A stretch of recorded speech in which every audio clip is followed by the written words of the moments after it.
No, yeah, and I think, do you know what? I think that was a big part of me kind of knowing my own limitations.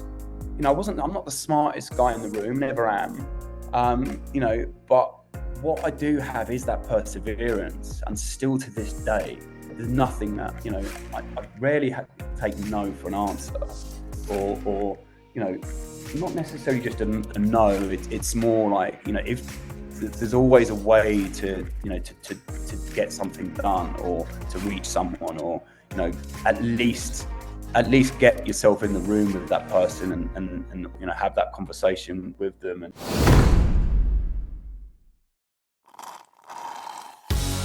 Hi, and welcome to the There's Another Way podcast with me, Adam Halverson. And me, Pete Dolby.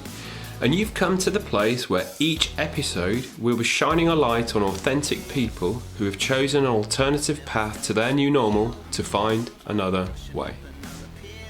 Hey everyone. Today we've got a conversation with Luka Zak, CEO and founder of WeGenerate, a social media marketing agency pushing boundaries in content creation for some of the largest companies in the world. Luka shares a fascinating insights into the ups and downs of a career in PR and marketing, with tales including famous sports star, massive brands and agencies that Luka has worked for. This story goes through the ins and outs of agency world and gives a detailed account of the unique path that Luka takes to reach where he is now, running his very own agency. This is a must-have for anybody starting their career or looking to pivot out of what they are currently doing. Really hope you enjoy this one. There's Another Way.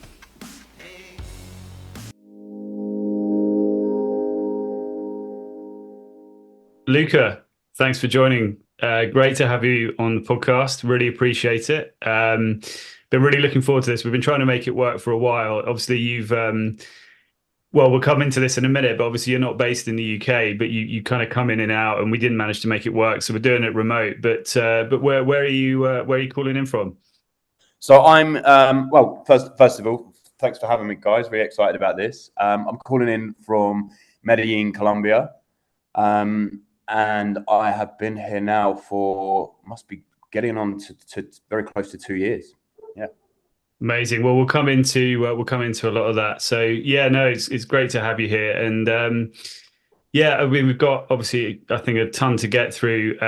We're obviously doing this on a Saturday. I think we've all got stuff going on today, so we're gonna rattle through it. But yeah, really excited. So I mean, look, I think what would be great, if it's okay, is if we sort of start from the beginning. Obviously, you and I have known each other for many years, but actually it'd be great for me to hear a bit more about your early years as well, because we sort of met in our teens, I think, and yeah, so really excited to hear more, and then we'll go through it like that, if that's okay. Yeah, absolutely. Yeah, for sure. Awesome. So obviously we grew up nearby each other, but just for the people who don't know you, where was home and all of that stuff? So originally was Reading, Wokingham area, so not too far from where we obviously kind of grew up. But yeah, kind of went to nursery in Wokingham, and I think we relocated. My dad was also relocated more to a central London position, and we moved to, obviously the parents wanted to kind of didn't want to raise children in London, and yeah, we relocated to Chalfont St Peter, and yeah, kind of grew up until I left for university. That was home, Chalfont St Peter, and later on the Gerrards Cross area. Brilliant. And I know you've got a little bit of like European heritage and background.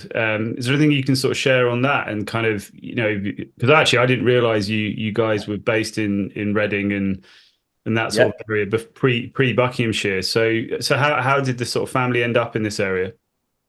So the story is pretty interesting in itself. So Czech heritage on my dad's side. So my granddad was from just outside Prague, and during the Second World War, he was relocating it to the UK.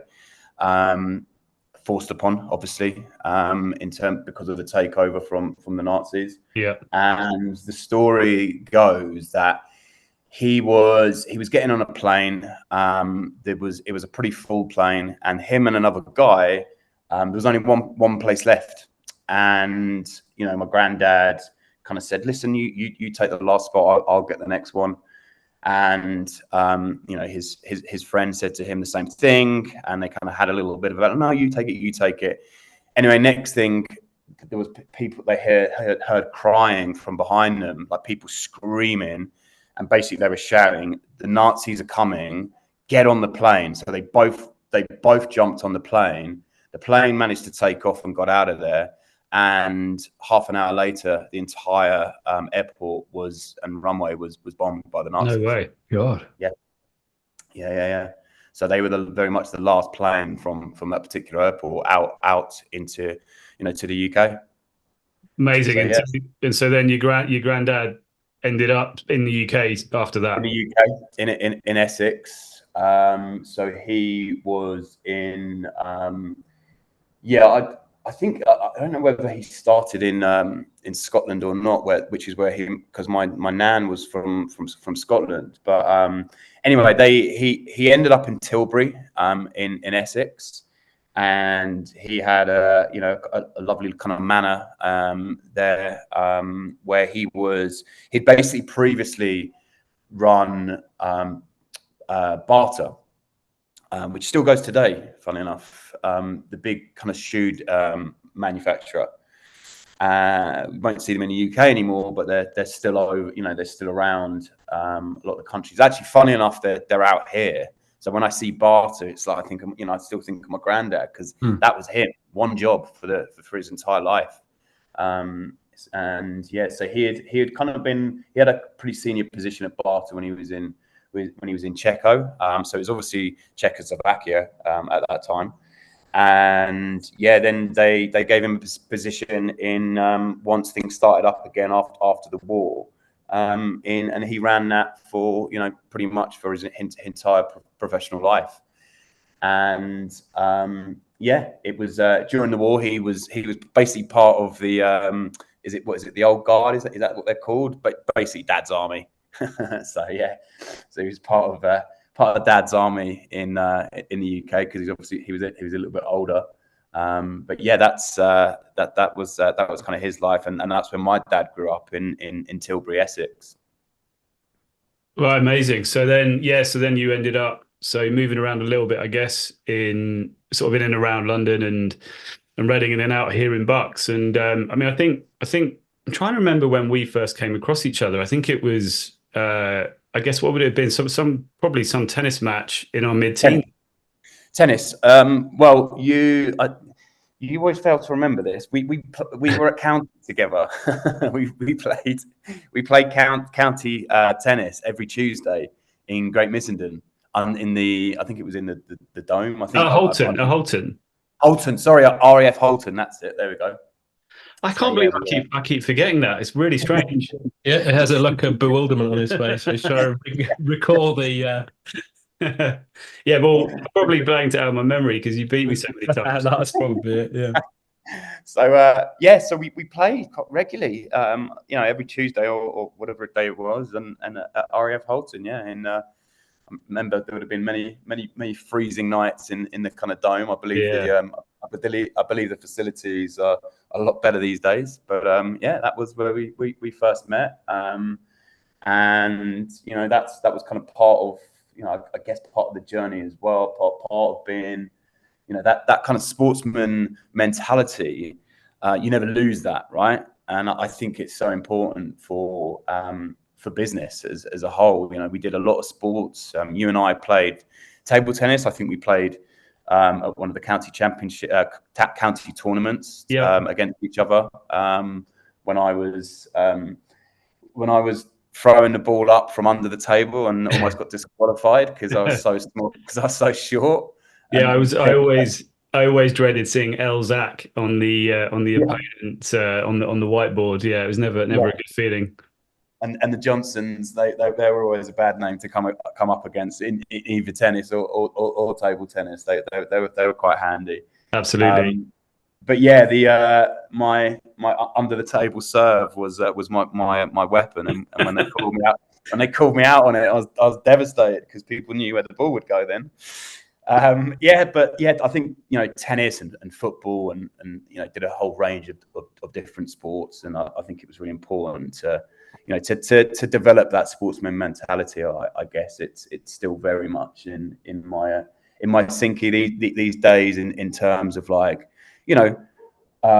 preparing yourself and kind of the strategy in particular around tennis and any kind of racket sports is obviously very, very much a strategic game. And I think that it really helped me later on, and that will to win, and it has been, it's been very, very useful to kind of call upon, because at times you are up against it, and trying to think about it a bit more strategically, and in the same way you do in sport, and how are you going to change things up mid game.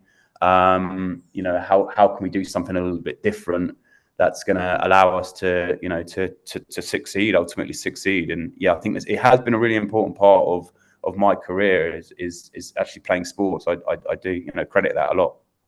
Absolutely. I mean, I think, when we, even our friendship group now and growing up, I mean, obviously you went to Challengers, which I didn't go to. You went to a different secondary school to me, but Yeah. a big theme, I think, of our environment was very, very heavy on sport. I think of all the relationships that we share, and obviously the people listening will know who they are. It was either cricket, which, I mean, I wasn't massive on but enjoyed, but it was either cricket, football, tennis. I think now actually it's a good point. I think a lot of that was instilled in us pretty early on, and I think that was our environment, wasn't it? Sort of competitive sport, and getting deep into those sports.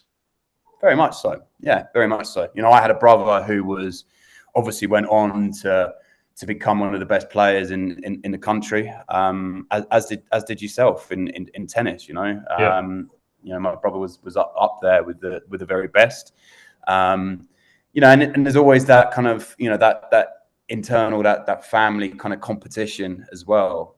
And I think it was a constant battle, I guess, really.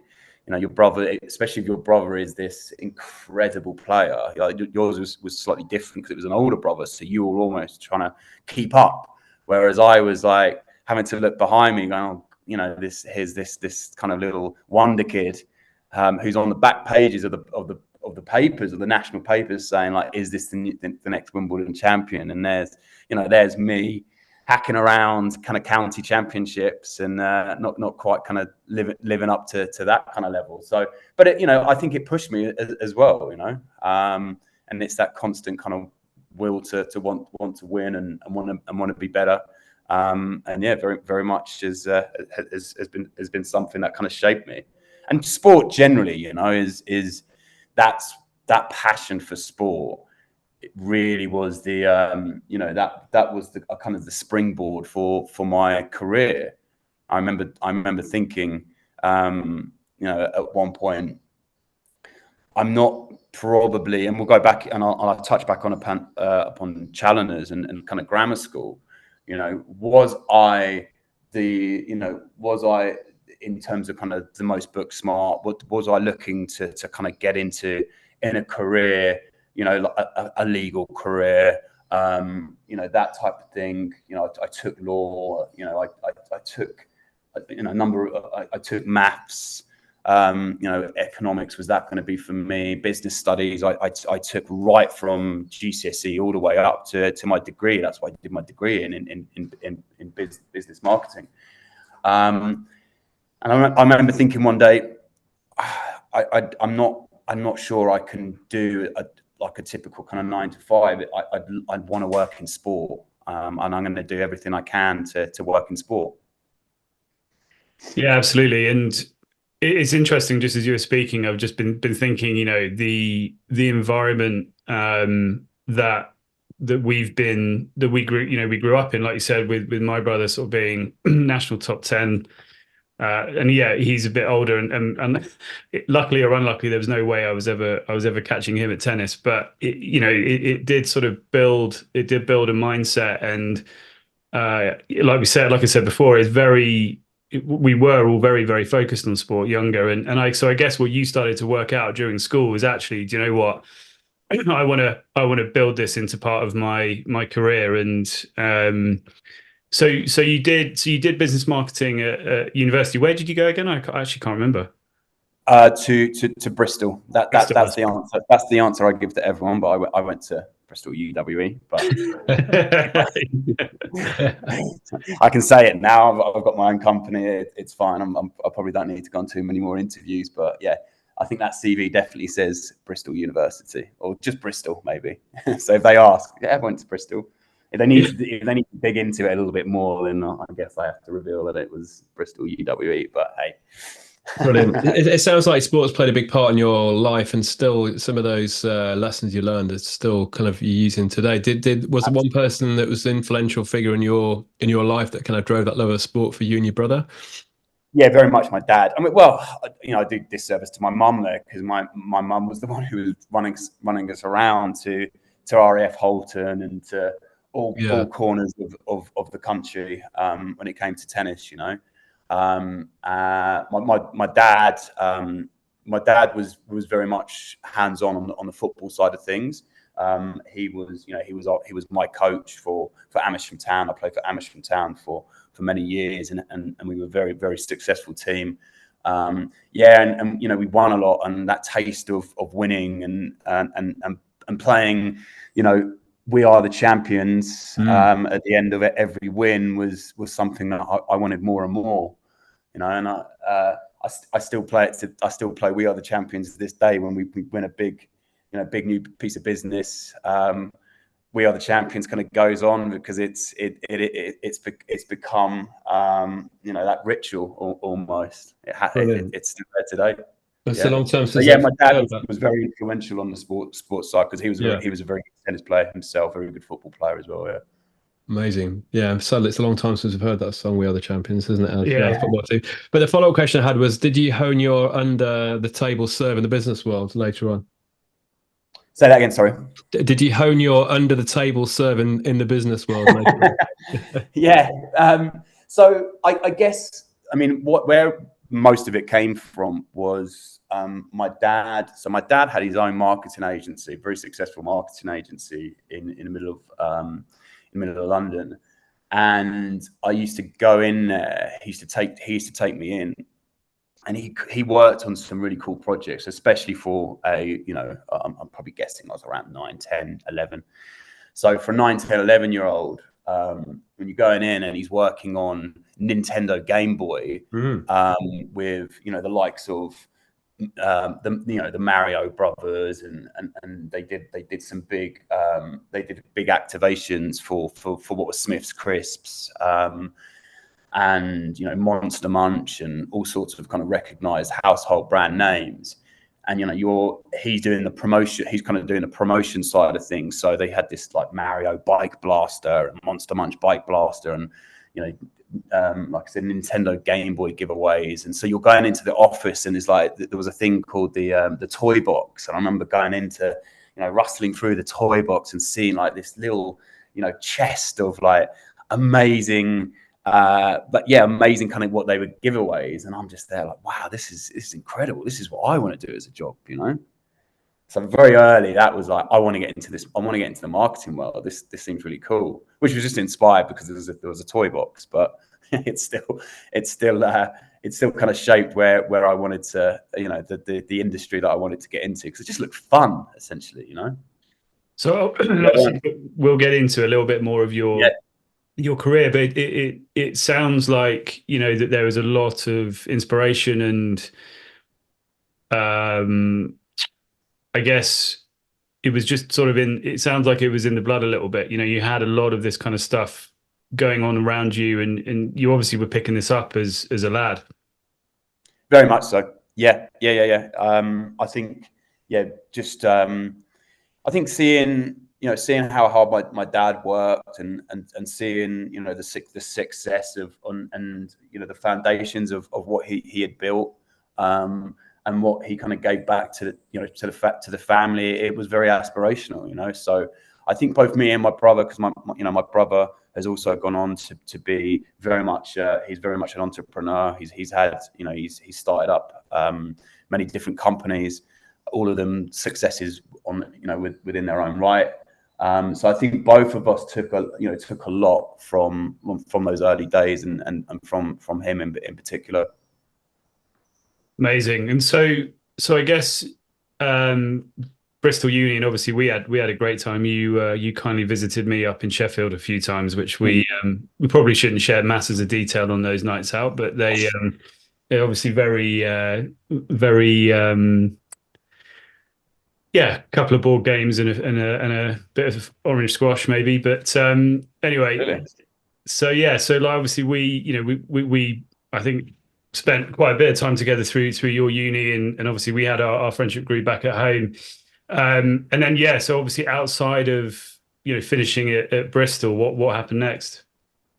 Yeah, I mean, just to quickly go back, because it is quite important. I think when I was at grammar school in particular, I was at Challengers. It was, you had to pass your 12 plus, and my mum worked very hard in in getting me ready to be able to pass that particular test, and she felt that it was really important for me to go to a grammar school, because she had changed me from a couple of schools just because the potential was always there. There was like that was the word that kept occurring on a lot of my reports. So huge potential, easily distracted. And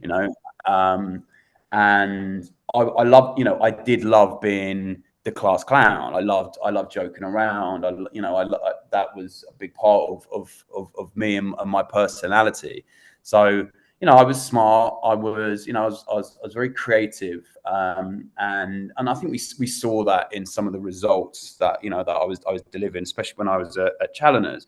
I got all B's pretty much in the GCSEs, other than my English language, which was more around public speaking in particular, and I got an A star there, and that really was like a standout thing for me. I ended up, we had to write a speech on something that was very kind of close to us, or we felt was very pertinent or newsworthy. And I ended up doing this speech, writing a speech on Princess Diana, and the particular narrative was wonderful woman, but it was I thought it was a massive exaggeration of like how the country reacted. I thought it was just too much, and I kind of went into detail around like why I believed it was a little bit too much, and so on and so forth. But it was quite clear, and I ended up winning this kind of competition at Challengers, and went on to do some public speaking, against a number of different schools. So that kind of penchant, if you like, for public speaking and writing was quite clearly the standout thing for me. Challenge was difficult. It was for me. I wasn't really one of the high flyers, and just being kind of brutally honest, Challengers weren't bothered about the students who weren't the high flyers. They very much focused on that top tier. So people like me who were kind of middle of the road, it wasn't necessarily the best environment always for that kind of student. So it was difficult, but it definitely had its pros and cons, and it definitely kind of forced me to up my my educational game, if you like, as much as I could. But like I said, it did highlight some of the areas that I was particularly strong in, maths being one of them, but very much so kind of creative writing, and public speaking quickly was quite clear that was something that I enjoyed, and later on it became my career. So after after Bristol was, just as it is. You kind of go there. The courses are very much, especially if you're coming from a good school, the courses are very much, probably a slightly lower level than A levels. So you kind of breeze through it. It's not, it's not too kind of challenging. And then from there, I quickly relocated to Spain, actually. Basically, my brother was, the family were going to relocate to Spain because my brother was in a tennis camp, one of the kind of one of the big camps out in Valencia. And the family wanted to be close to him, my mum and dad, because obviously he was a bit younger at this point, and I'd already left home. I'd been at Bristol for kind of 4 years by this point. And I decided to go with them, and that's because I just wasn't. I didn't want to come back and go and be around the the place where I kind of grew up. This very much a small town mentality. Quite frankly, I rarely came back in the holidays. I used to just work while when I was in Bristol. I didn't necessarily enjoy being back in Bucks. I just felt everyone knew each other's business. It was too kind of small town for me. I preferred, being slightly anonymous in the sense that meeting a lot of new people and new challenges, and and I liked working. I always had done. It was from the minute I was able to earn money, I did. At the very young age.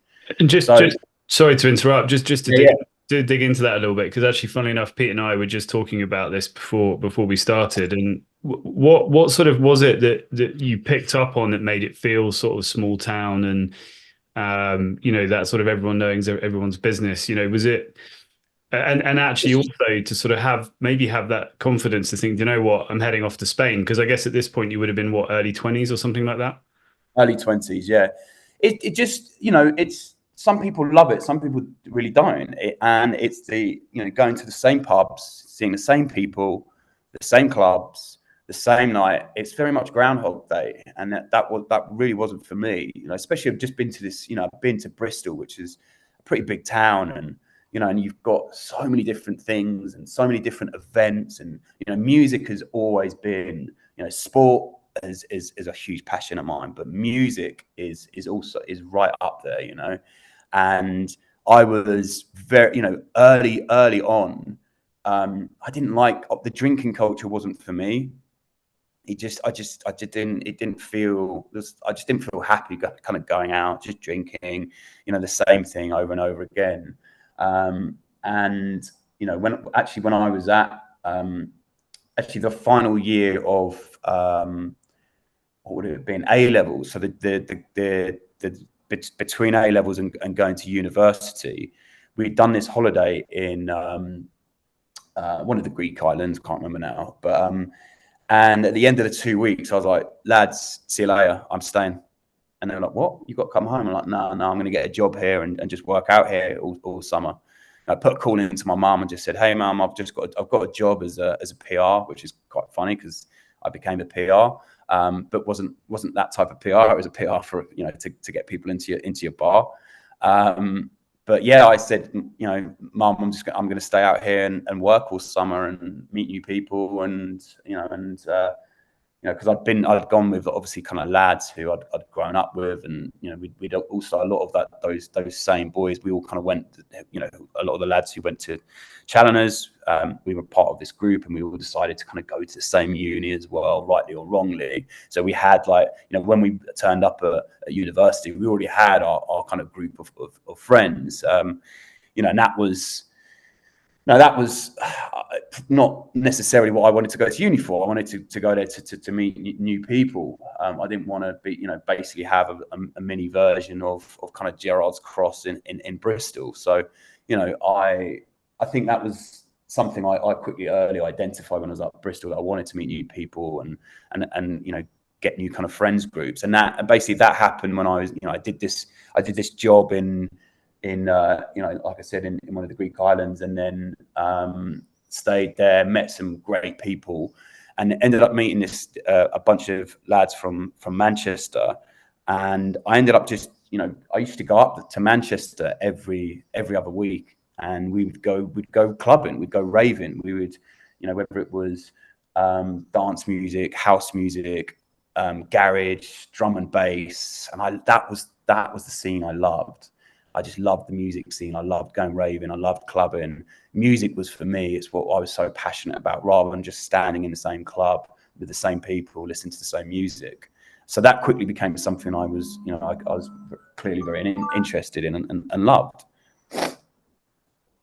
So from there, went to, and then obviously moved to Spain. And basically in Spain, I've been working for a company in Bristol, which was essentially an early iteration of Deliveroo, Uber Eats, that type of thing, whereby they got deals with all the local restaurants, sometimes a little like slightly more high end, and the ones that basically didn't offer a delivery service. And I essentially replicated that model in Spain. When I went out there to do a bit of a recce with the family around which, where we were going to live. One night we wanted to get, I think we were exhausted from a long travel, and wanted to get, a bite to eat just at the villa, and there was nothing, not a single delivery service other than like maybe some kind of kebab. So I was like, okay. It was called Ring Bring in Bristol. I was like, Ring Bring would be absolutely perfect here. Like, there's loads of expats. Expats love a good delivery when they're on holiday, and I don't always want to go out. You've got these amazing villas with these amazing verandas, and overlooking the kind of the peninsula of this great seaside town. But there's no delivery service, and that's what I did. We set up this company. It was called Restaurantes para ti, which is restaurants to you. And that became, that was me for the next kind of 2 years. We got a load of pamphlets made up. We tried to target it at slightly more high end restaurants. I went into all of these restaurants and negotiated kind of margins for ourselves, so that we could obviously kind of make a bit on it in every single delivery, put a delivery service, fee on there. And it literally blew up almost overnight. It was an instant success. So that was my first venture into the world of entrepreneurship. Really interesting. I'm obviously this first time I've met you remotely, Luka, but just hearing your stories, you clearly knew exactly what you wanted. You're very driven. I love the fact that you thought, no, this is not for me. I'm going somewhere else. There's more out there.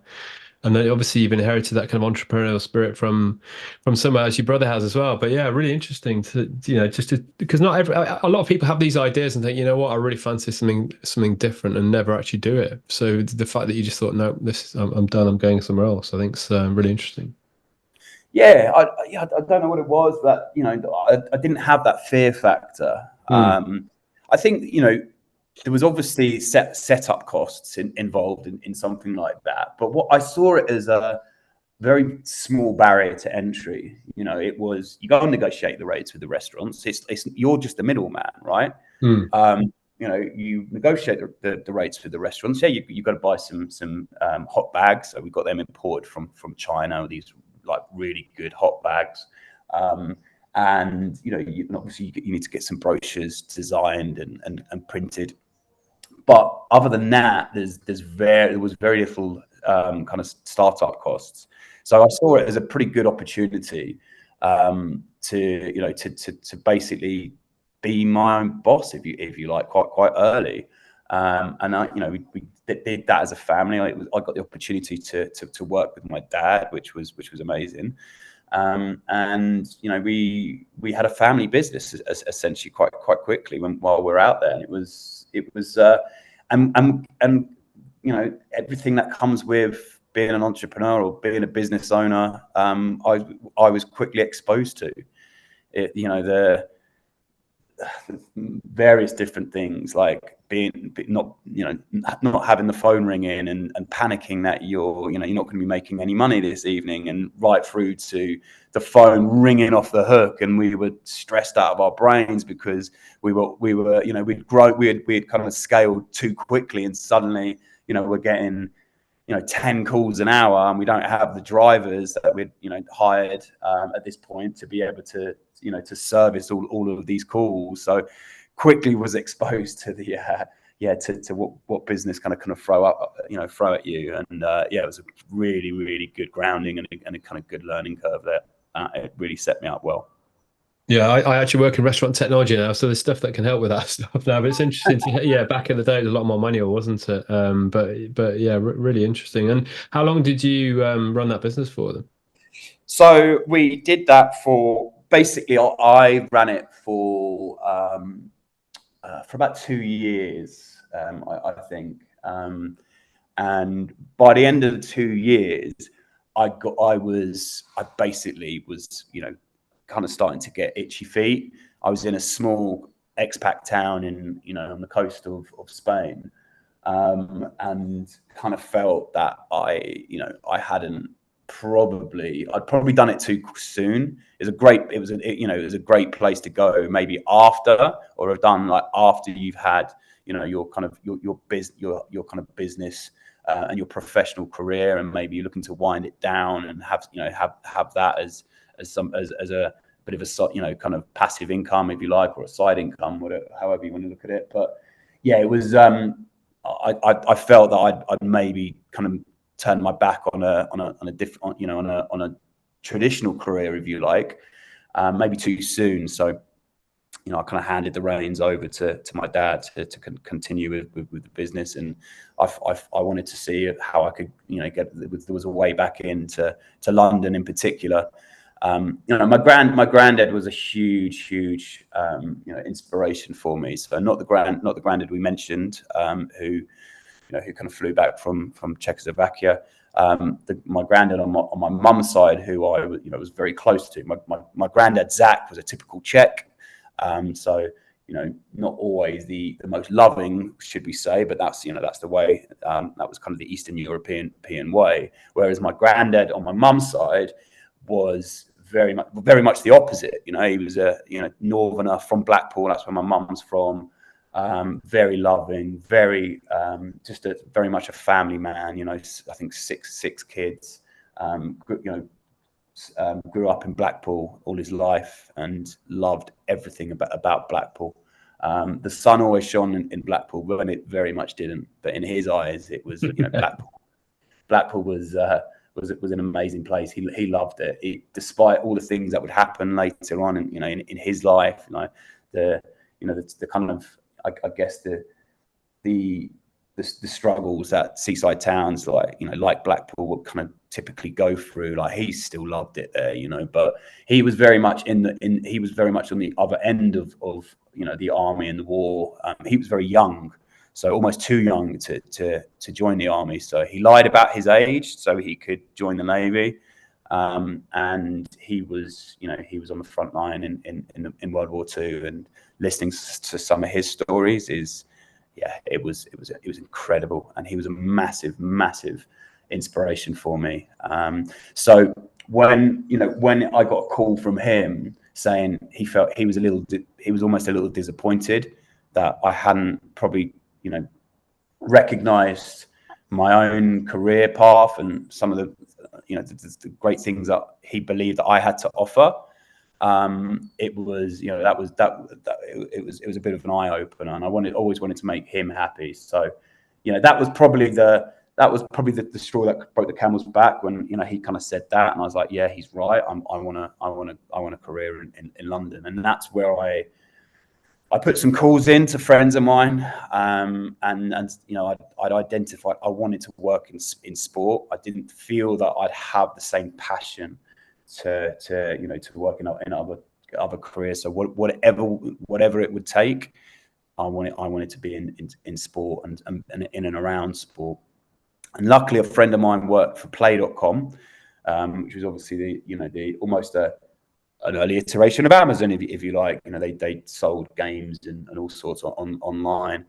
And yeah, he worked for Play.com and was pretty high up in the business at Play.com.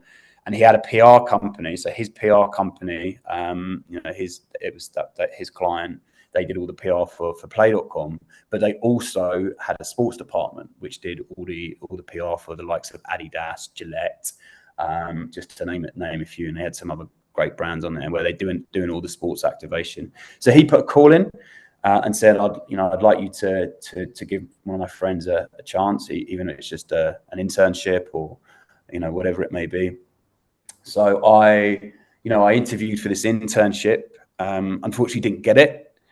But being the kind of relentless, kind of persistent guy that I am, I wasn't going to take no for an answer. So I said, I will come and work for you for free. Anything you've got, just give me. Even if it's a 2-week work experience, give me that. And I'm pretty confident that I will be able to turn your opinions and you'll want to hire me at the end of that. And they said, okay, fine. Whatever 2-week work experience, we get those all the time. It's for 16-year-olds who are just coming in and want to pass the time by. But yeah, we'll give you a 2-week work experience. And I took a punt, and I literally really relocated my entire life on the back of this 2-week work experience. Got myself a little apartment on the edge of someone's house, like almost like an annex off in Beaconsfield. Came back and did the 2-week work experience. Worked hard. I'd say harder than I ever had in my life, but I think I've worked pretty hard my entire career and pretty long hours. But I really showed them what I was about in that 2 weeks, and they extended it to a month, and then that month got extended to a 3-month internship, whereby the guy who had originally applied for the internship, and that they typically turn into a junior account exec at the end of them, all things kind of going well. They basically pitted us up against each other. So there was 2 of us who were vying for one position, and I'm sure he was good, but he was I think he was a semi-pro footballer. So he would go off to he would leave at like 4:30, 5 o'clock every day, and I was there till 8, 9 o'clock every day. So just from an optics perspective, who's the one they're going to hire? Or probably the one who's there till 9 o'clock every single night. And they did. I got the role of I got hired as a junior account executive at Hill & Knowlton. And what a fantastic job that was, in terms of setting the foundations for my career. It was a really good place to work. We were we're right in the middle of London on Soho Square. Great building, great culture, and great clients. So I was working within months. I'm working on the Beijing Olympics, attending shoots with the likes of Bradley Wiggins and Christina Horrigan, was it, and Kelly Holmes, and amazing, and Lewis Smith, and just some of these amazing Olympic athletes, and watching their dedication and their rise and their what they had done to get to where they were and to get these medals. That was amazing to be able to do that so early. So yeah, that became pretty much my main client, Adidas. And within 3 months, actually. So sorry, Lou, just to cut in there, because I think there's a ton to unpack there. Yeah, sure. So first of all, because I think it's helpful for people listening, is we often say, oh, I had a mate who then sorted me out, and then this and that, and we all know it's those sort of intricate sort of moments in life that can really open up different doors. So obviously no need to mention the person's name, but it's like, who was the person who kind of vouched for you to give you that, open that door for you? Well, no, it's important to mention his name. His name was Adam Ryan, and like absolute kudos to Adam, because he took a punt himself. By he didn't know, it's his name on the line, and absolutely, fair play to him for really, for doing that, because not everyone always does that. And they say it's who you know, but it's not just who you know. It's like you've got to, that opens the door. Of course it does, but then you've got to be the one to deliver. And that was with the perseverance, working the long hours. You saw an opportunity, even though there wasn't one there initially. You kind of engineered one, and then made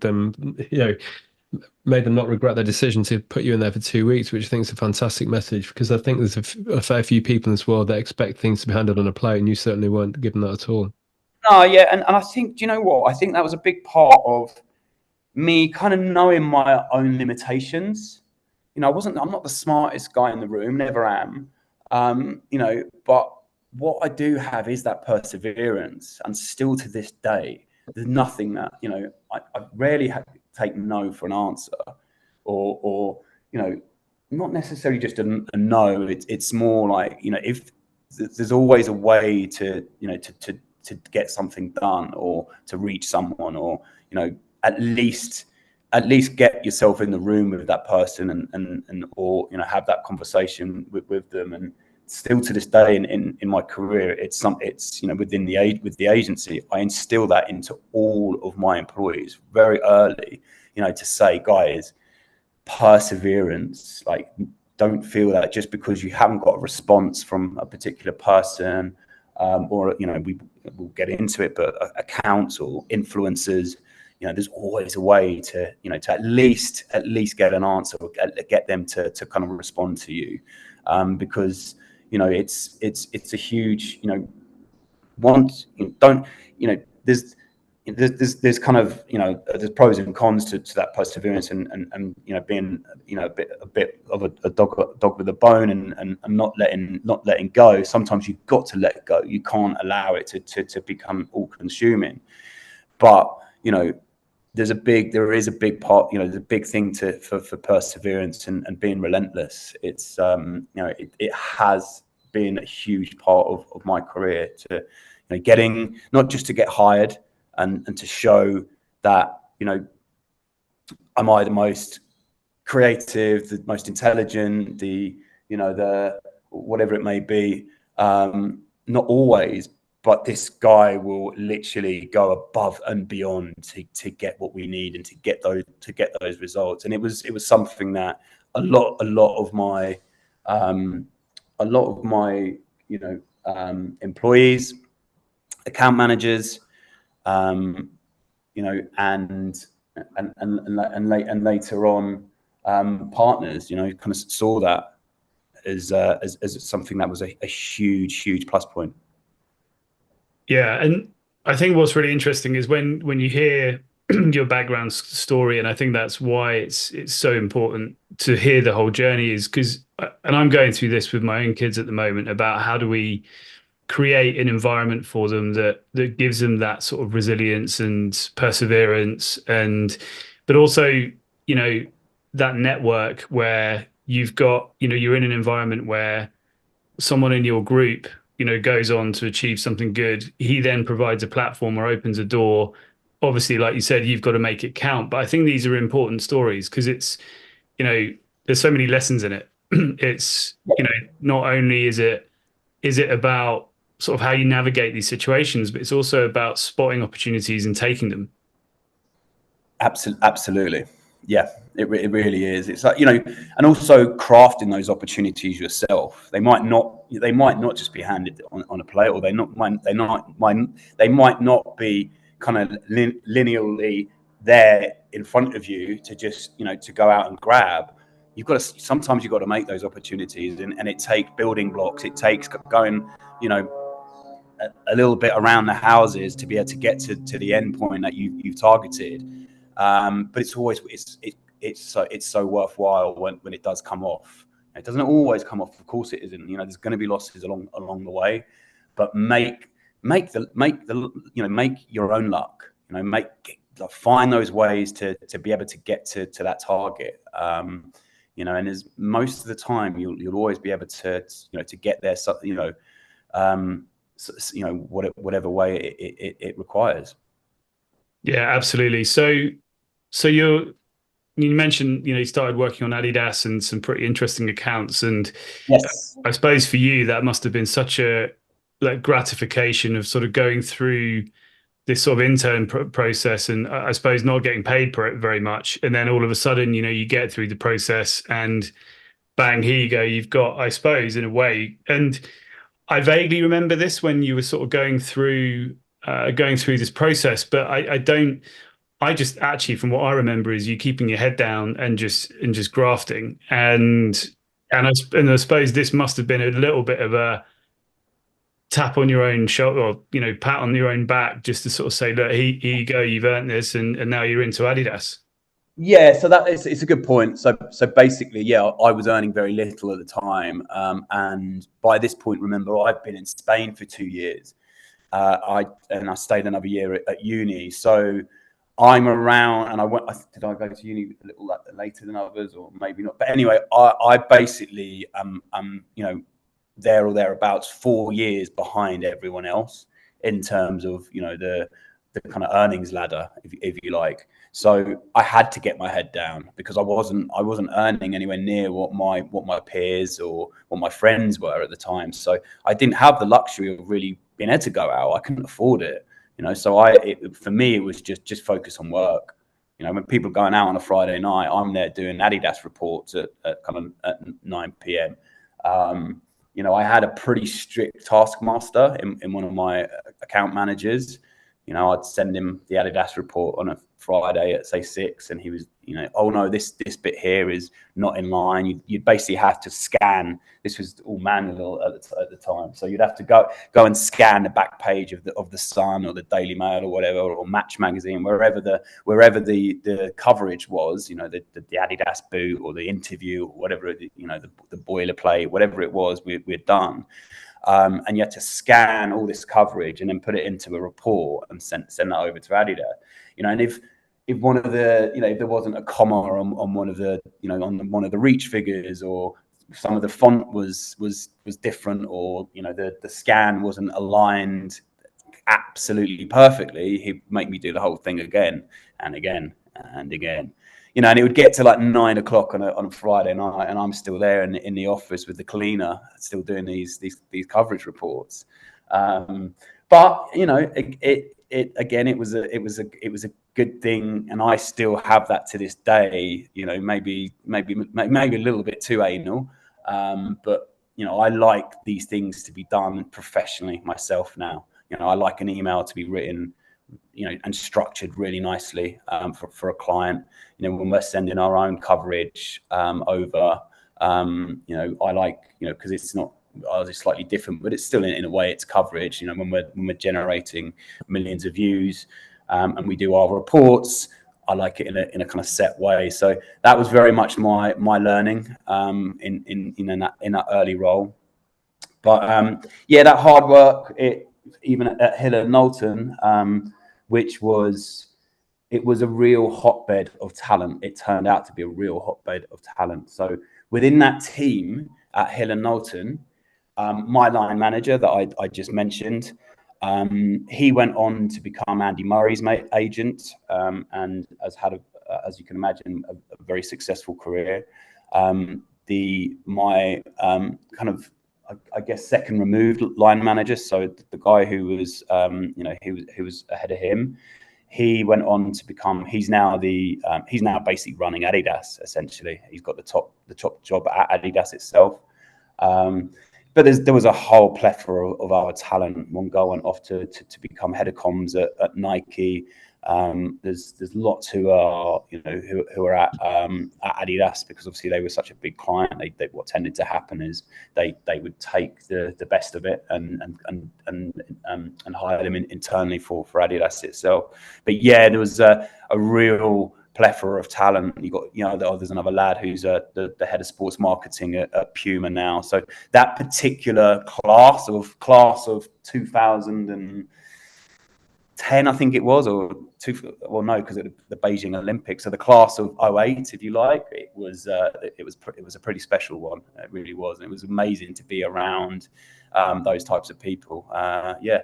So from there, I basically got headhunted by Adidas. As I said, they like to take the talent internally. The head of PR was going on maternity leave for 12 months. So they needed someone to fill her role while she was out. And I was the most junior, and they liked the work I was doing, but obviously, so they seconded me over. So they're still paying Helen Knowlton, obviously. So, they can't have someone kind of too high up because it becomes costly. And obviously she's coming back as well in 12 months. So they just wanted someone to be able to support the guy who was the number 2 at the time. So, I was within months, I've got my own Adidas email, and I kind of felt I'd made it at that point, Luka at adidas.com was pretty special to see. I remember that was definitely a bit of a milestone check in my, in the kind of career trajectory. And then I was, next thing I'm basically directing and producing shoots with Messi, Beckham, Gerrard, Wow. all sorts of some of the no, actually that was later on. Just some of the biggest talent on the planet. Meeting Messi, still got his boot today, signed boot. What did your granddad think of that when you rang him up and told him? So unfortunately, my granddad passed away, but he passed away just after I'd been given I'd got the job at Helen Knowlton, and was able to tell him, I was working on Adidas and Gillette and all sorts. So yeah, he very proud guy, very, very proud. We had a very close relationship. He was huge into his football. He's a big Blackpool FC fan. So me and him used to go and watch Blackpool a lot. I ended up, funny enough, there was a guy at Helen Knowlton, Steve Bradley, who was the former sports editor of the Blackpool Gazette. And he had, had quite a senior position at Helen Knowlton. And me and him really bonded because he was obviously from Blackpool. He was a big Blackpool fan himself. And we used to go to a lot of the games. And we ended up going to the playoff final together, actually. And Blackpool beat Cardiff with an amazing Charlie Adam free kick. It was one of the hottest days of the summer, and it was this brilliant 3-2, real high energy game. And you're there sweating in the stand, going, "Wow, how are they keeping this up?" And yeah, they won, and it was a real moment. I remember crying in the stands, just looking up to my granddad. Well, I'm really glad you got to. He sort of influenced your path, and then before he went, you had a chance to, tell him how you'd, let's say, realized in his eyes your potential and done what he'd hoped. Absolutely. Yeah, it was yeah. And then, that it was almost that special moment as well. Like, yeah, that was it. Almost a thanks, granddad, that, because I was there, that I was there because of Adidas, right? They'd got me the tickets to Wembley. So I had these amazing tickets, and it was actually a phenomenal day. So I'd gone down to Soccer AM in the morning, and I became very close with a lot of the producers on Soccer AM. Now, Soccer AM was, it was a show I'd watched all through uni, all through my youth. I loved that show. So getting to know the producers, know the presenters really, really well. Still to this day, some of them are very close friends of mine. That was a pretty great moment, actually, just being in and around Soccer AM, and the kind of banter and the jokes that went on with that show was great. I was there because Adidas had released a new boot, and it was the end of season show. So I went down there, and then after every year at the end of season show, Soccer AM have they play a big game very near the studios. So we did that. We played the game, and then got a car straight from there to Wembley. Literally got in just as Cardiff scored, and had these incredible seats, and managed to witness it all because of like you said, my granddad kind of giving me that little nudge, and suddenly I was there. So it kind of all come together on that day. Sadly, he wasn't there to witness it and see his beloved Blackpool playing, get to the Premier League. Like, it was, God, can't tell you that it never seemed a reality. When I was we were on the phone all the time, and when I was in Spain, and they're in Division 1 and we're in the playoffs of Division 1. I'm like, Granddad, I can't believe it. We're in the playoffs. Like, this is going to be amazing. We can get to the Championship. Got to the Championship, and then went one further. Managed to somehow get to the Premier League. Little Blackpool. So yeah, that was a really special moment, actually. But yeah, so I was so that then I went on to Adidas, and did the 12 months. Sarah came back from her maternity leave, and once again I just worked my butt off, impressed, and they said, yeah, we don't want to let you go. We don't want to return you to Hill and Knowlton. So we'd like to offer you a position. And they offered me a position as head of global football PR. And that was, wow, like me, I've not been in this industry that long, and suddenly I'm being offered within, less than almost probably, back maybe 2 years. Within 2 years, I'm being offered the position as head of global PR. Now, it's a little bit sorry, go on. So I was just going to say, it's a bit of I don't know if you've read the book Ikigai, but it's a bit of one of those. There's a Venn diagram. It's a sort of Japanese book about finding a career where you can follow. You can do what you love, you can add value, and you can get paid for it. And it sounds to me that head of football PR. I think most people would probably say that that's ticking those boxes. 100%. Yeah, that Venn diagram is spot on. I haven't read the book, but it sounds absolutely spot on. That was very much my belief and mindset. And like I said, if I can work in sport, I will put everything into it. I really will. Like, all that focus and doesn't concentrate and all that type of stuff that kept cropping up in my in my reports, I believed I could negate that by working in something that I'm super passionate about. And that really did prove to be the case. It wasn't a job for me. I was doing what I loved. I was meeting, my idols and hanging out with my idols and telling them where to go and what to do and what to say. It was really, really special. It's an amazing story. One of the things I love about the podcast that we do is we get to hear these fascinating stories like yours, and how the little knock-on effects and sliding doors got you to where you were. And one thing you touched on earlier on, which resonated with me, Luka, was you saying about how you felt the pressure of coming in a few years later. Everyone else had got the cars and the jobs and stuff. And because that was saying similar for me, because I travelled for a few years and came back and saw everyone with the cars and the houses, and you think, oh God, there's a lot of pressure to catch up. But you realise, I mean, from the sounds of it, you got there pretty quickly anyway, and then you've still got that experience to look back on. I'm just thinking of the people out there who think, well, I'm feeling a bit of pressure to start my career now. I think there's room for manoeuvring, and you can go out and have other experiences, and then you always have that to look back on. And it didn't affect your ability to get where you wanted to anyway, did it? No, absolutely. Yeah, that's, I think, very, very much so. You don't always have to follow the same path as everyone else, keeping up with the Joneses. It's not necessarily, if it's not for you, go and travel, go and live other experiences, because that really will broaden your own horizons. And you don't have to do what everyone else is doing and follow that. Become a lemming and have to follow what everyone's telling you to do.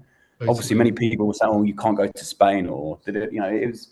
But you've got to do what you feel is right for you. And yes, okay, like if you've travelled and if you've, because even what I did in Spain, yes, of course, it set me up for later on in life when I did decide to start my own agency. But it wasn't necessarily something that was going to help me get a job back in the UK, because it's, yes, you've got some good experience of working. Essentially, I was kind of in the food industry in many ways, or you can call it kind of digital, but it wasn't quite digital back then. Internet wasn't really a massive thing in terms of like using it religiously like we do today. So it was very much having to play catch up, and obviously had to probably put the hours in a bit more. But I'd lived some really great experiences as along the way. So yes, absolutely. There's not always one path that you have to follow. For sure. Yeah. So you'd got that role, you'd been offered it after forcing your way in the door a little bit, to work for free, and now you're suddenly the head of global football PR. I bet you that was a pinch yourself moment. It was, and I didn't end up taking the job. Oh. so basically, there was a little bit of an identity crisis. I felt what's the word when you don't feel that you're good enough for it? Imposter syndrome. Imposter syndrome. Imposter syndrome. There was definitely imposter syndrome kind of going on there. I felt it was such a high role, and I didn't believe necessarily that I'd kind of earned my stars enough to be getting that role at that point. But someone must have thought that about you, and to have offered you the job and seen the potential. Yeah, I know, and I just there was another thing to it as well. I'd have had to relocate to Herzegovina. I think that's how you say it. Herzo, anyway, is what they called it, which is a little town in Germany. The only thing there is Adidas, their main HQ, and Puma, their main HQ. Because obviously the story of the two brothers, they fell out. One went on to Adidasler, went on to create Adidas, and his brother went on to create Puma, and they did it opposite each other in this tiny little town in Herzo. So the only things there in an entire town is Adidas HQ and Puma HQ. And I've been there a couple of times, and I was like, I've just literally relocated from Spain back to London. I'm just getting a kind of life for myself here in London, and do I want to now upheave my life again to move there? And one of the guys at Hill and Knowlton was really egging me to come back, and said, look, we'll give you a double promotion. It'll be great back at Hill and Knowlton. We still have the dream team, and there's loads of things that we can be doing, and I ended up just deciding to do that and go back.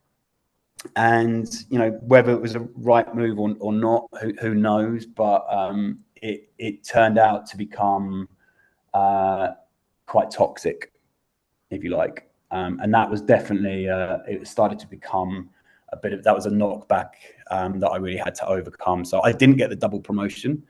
The guy who told me to come back, he actually left before I'd even got back. He left to take on a quite an important role, quite high up at Adidas.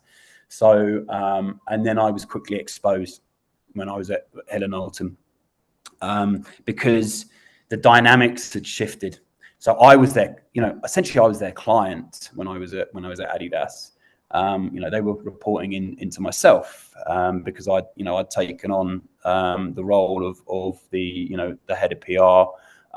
There was the guy who was kind of junior to Sarah, who was still pretty senior.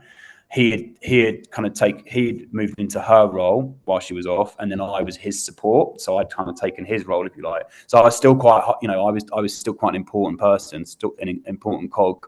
So I was there, they were reporting into me. So when I came back, there was a bit of resentment, and then it was a little, it was difficult, and the dynamic shifted. So they actually took me off Adidas, which was, that was a blow, because I loved that client. I really did. I really took on the brand. I was very passionate about it. So then to be taken off Adidas was a bit of a blow. And basically they had Visa. And Visa, because it was obviously a financial client, it sat with the financial team, and they were doing all the PR for Visa from the financial kind of PR team. But obviously the Olympics came up. This was 2012, or was coming up, and the activation around kind of some of the sports stars that they had, the likes of Usain Bolt and Philip Sadu and Lewis Smith and many others, who, because they were a tier 1 sponsor of the Olympic and continue to be, of London 2012.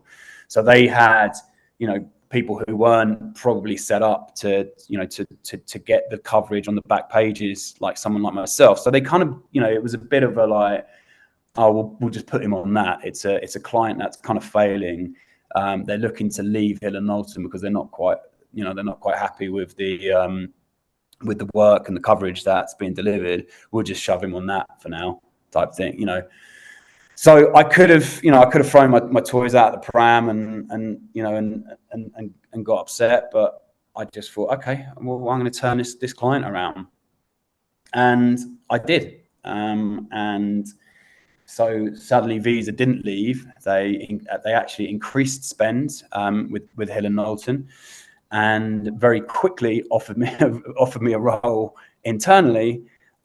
So again, I was off. I was leaving Hill and Knowlton, and I was another secondment, and I was I became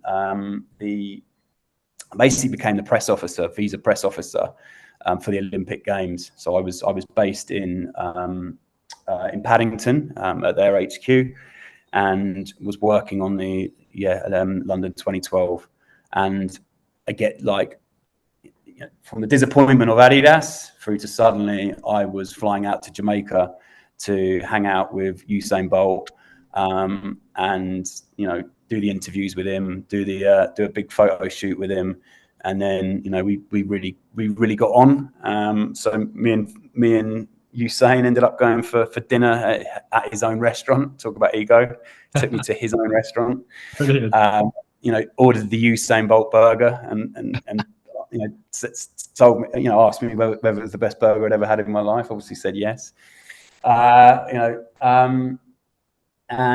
yeah, that was a special time. So we were based at the park. We had we got this amazing office just in I think it was in the Hilton that overlooked the park, and that's where we did all of our interviews. And I sat with Usain Bolt's family to watch him win his 200.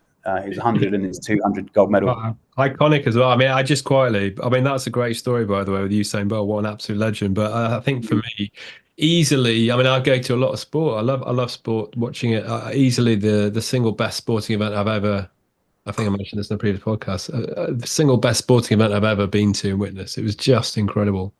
So good. It was so good. All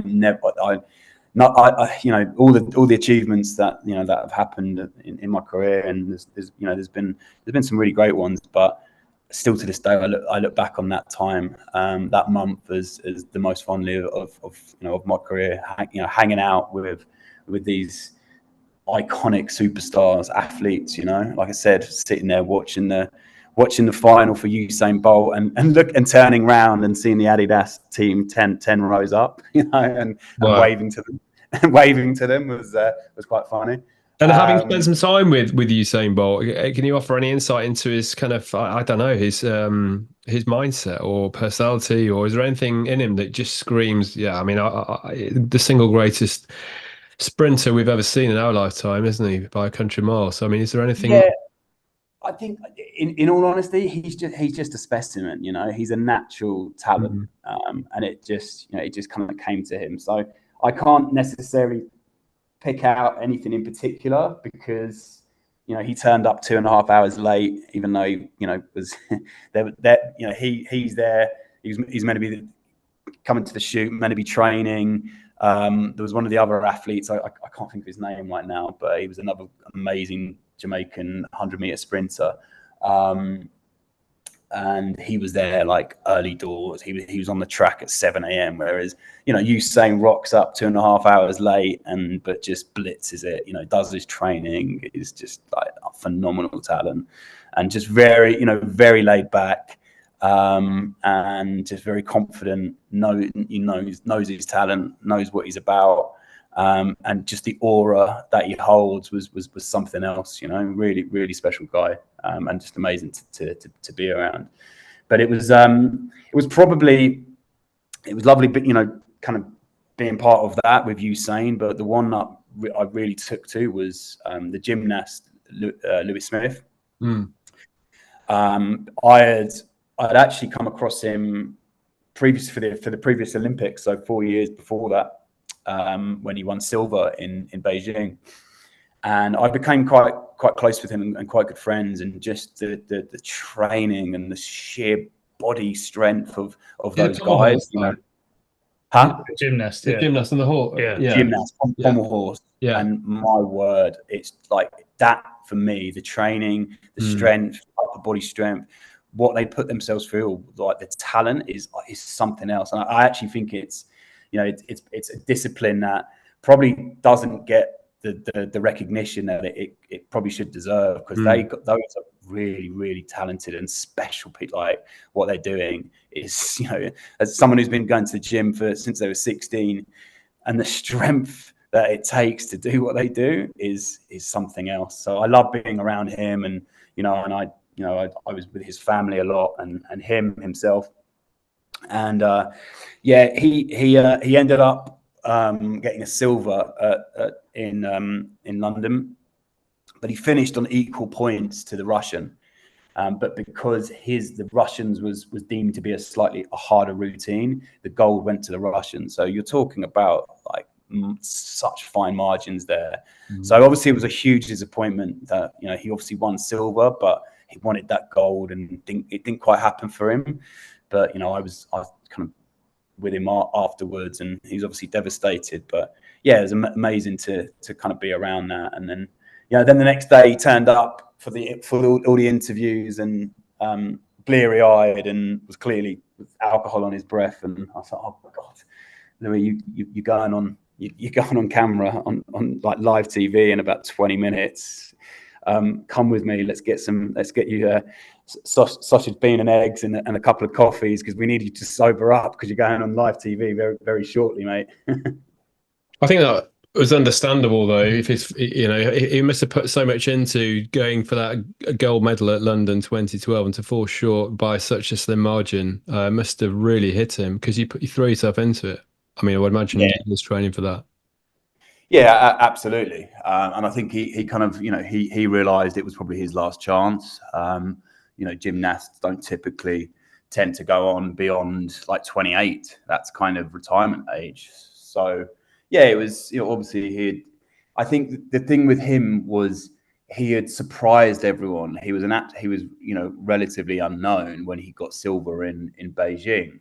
So you know, from going from that relatively unknown, like no one expected this, you know, England to win a medal in gymnastics at that point.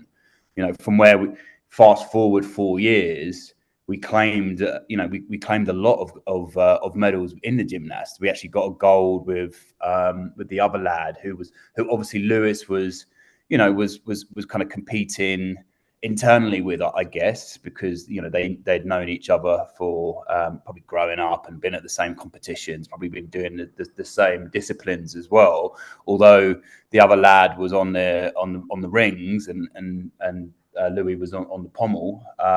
You know, there's very much that kind of internal rivalry. So the fact that he had won gold and Louis kind of just fell short, it was obviously a bit of a disappointment for him. But yeah, he went on to have quite a good media career as well. I think he did a couple of the reality TV shows. He certainly did the I think it was the Dancing on Ice, or what's the other dancing one? Anyway, whatever the other dancing one is. Yeah, and had a bit of a kind of media career. So yeah, it kind of went on beyond that. But yeah, that immediate disappointment for him was you know, it was there to see. Yes. You know. Yeah, awesome. I mean, what amazing experiences being around these sort of elite people. I guess such an amazing time, you know, during 2012. So where did it take you next? So from there, obviously, Visa then kind of wound down in terms of their sports. I guess the sports team. So you know, in the same way that Hill and Knowlton had basically had to put a bit of a crack team together, whereas, you know, they were predominantly financial experts and financial kind of press PR experts. The same, you know, the same was to be said about their team internally at Visa. They weren't really sponsorship or kind of sports experts, so they kind of dismantled the team a little bit. You had one lady who was a very experienced with kind of tier one sponsorships. So she had a quite important role to play, but the rest of the team were very much kind of their day to day was kind of on the financial side. So they went back to that, and you know, there weren't too many opportunities to stay on beyond 2012 with Visa. And quite frankly, you know, it's not really where I saw my career going. As fun as 2012 was, and it really was amazing. As you say, being around those athletes, we had them as the first as their first interview. So the minute they finished their competition, they were with us, and we had set up whoever that first interview would be, whether it be the Times, whether it be any of the kind of global publications. That was kind of our decision, and that was an amazing, because you're literally with them right as they've just finished that, probably the peak of their career for many of them. But yeah, beyond 2012, it was, I didn't really see myself at a finance institute like Visa, and it was, there wasn't really the kind of culture and the type of people that what I really needed to be around to take that next kind of jump, if you like. So I went back to Hill and Knowlton, and this time it was finished, if you like. I'd done the return from when I came back from Adidas, and now the return from Visa. For me, it was just like I needed something new. So there was kind of different opportunities on the table, but yeah, it wasn't right for me to kind of stay there. So I ended up, actually, quite a random move. I ended up going to another PR agency who very much kind of focused within the consumer packaged goods.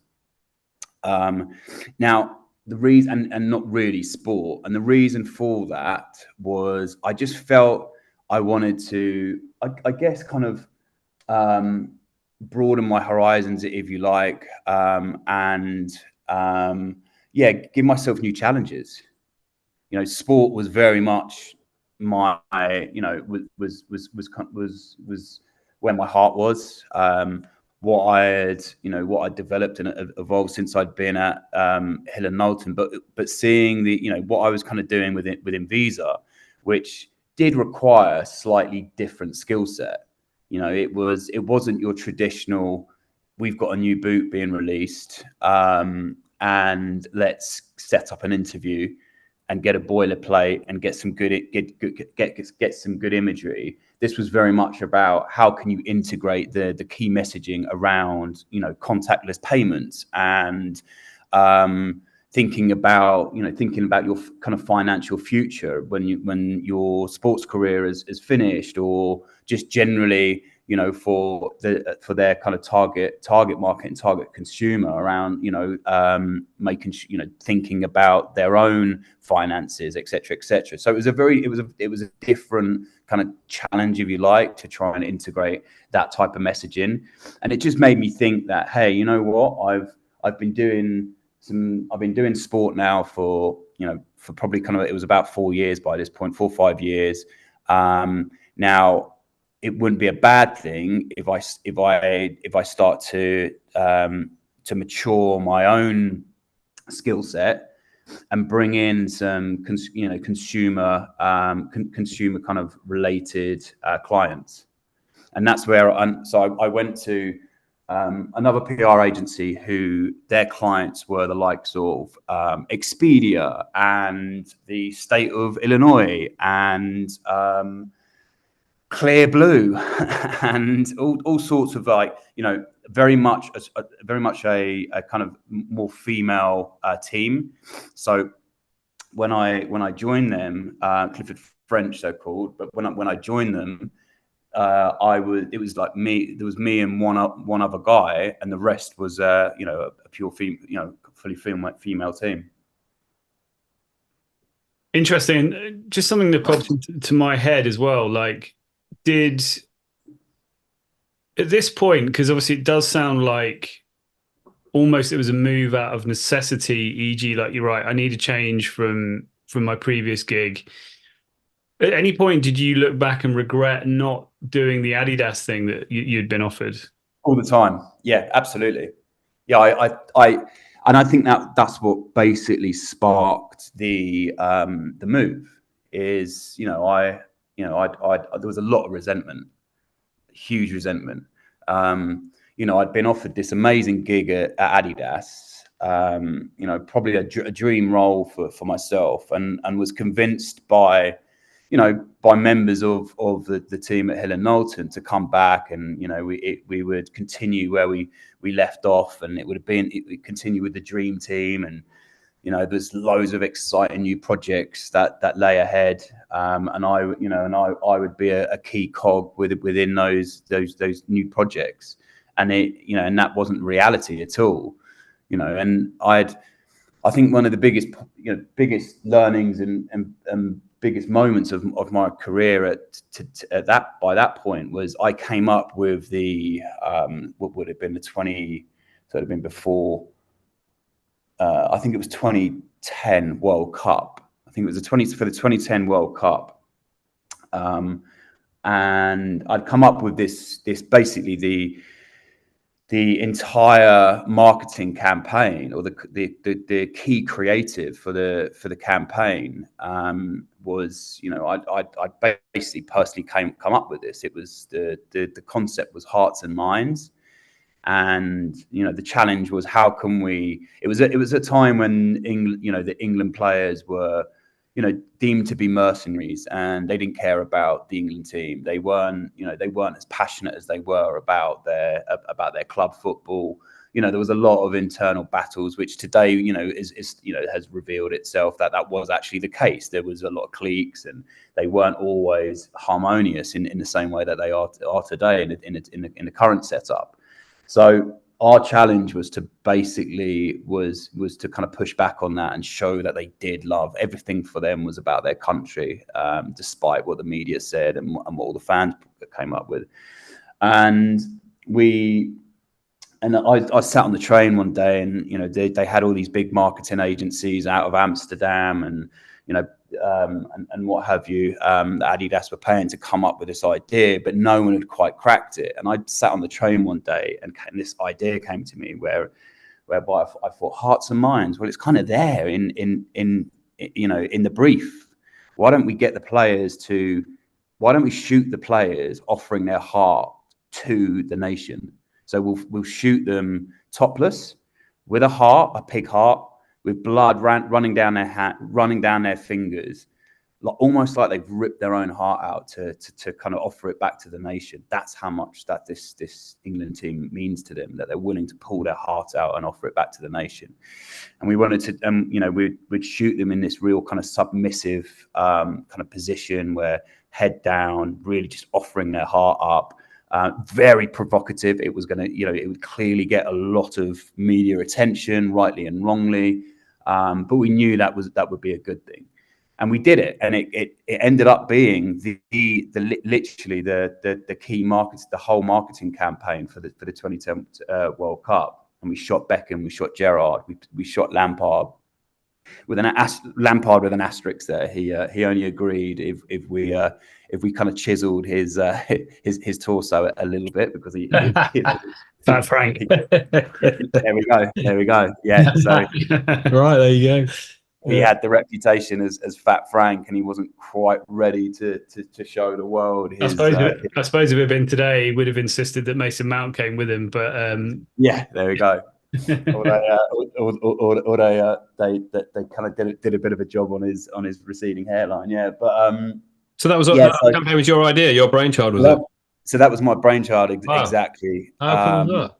And we were going to we were wrapping the store, the Adidas store, in the Beckham shot that we'd done. So they'd flown over to LA to shoot Becks, and and it was all going ahead, and it was such an exciting moment for me as a young whippersnapper who'd come up with this idea.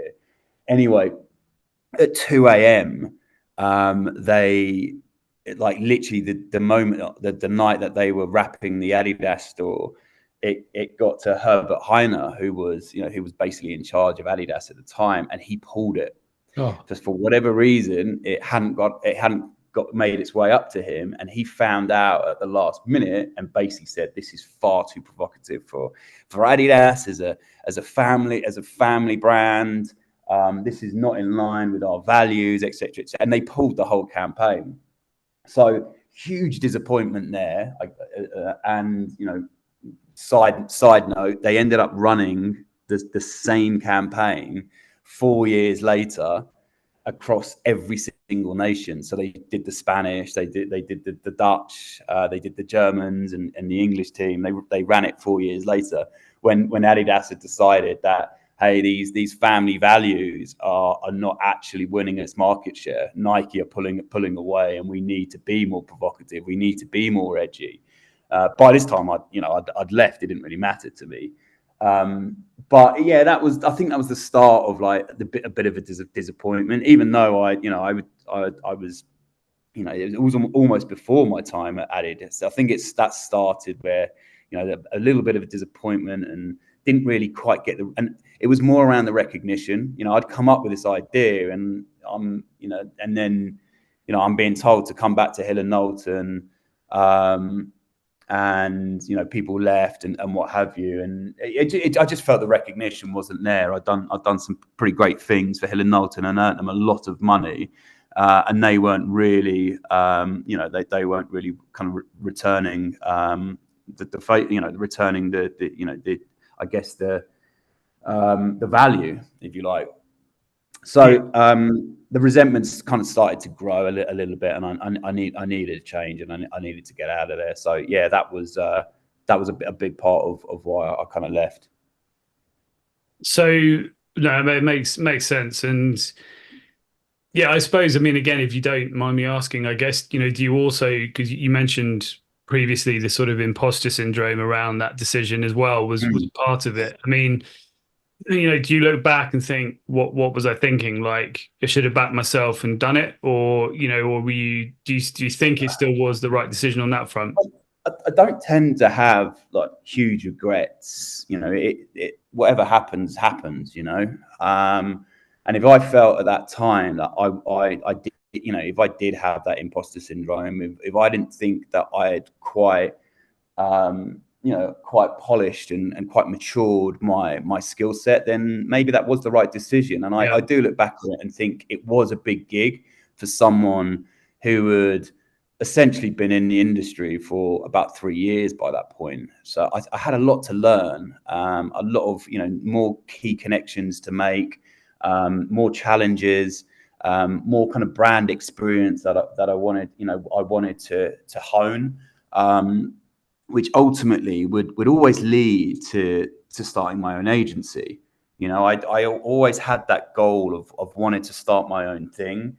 And those messages along the line tell those disappointments, they set you up, for having your own agency, for being the kind of at the top of the pyramid, and kind of helping others when they experience those disappointments, sharing your own experiences with others, and saying, look, these things do happen. It's just part of the industry.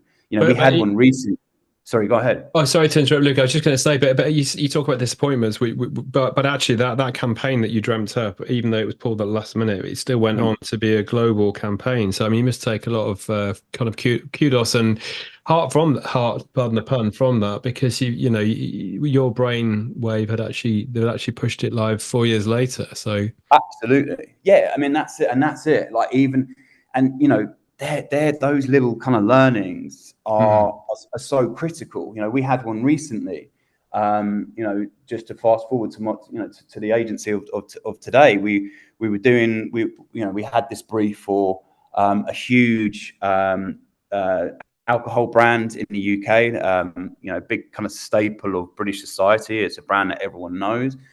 It was a really good brief. It was perfect for us. And you know, the team came up with a really great idea.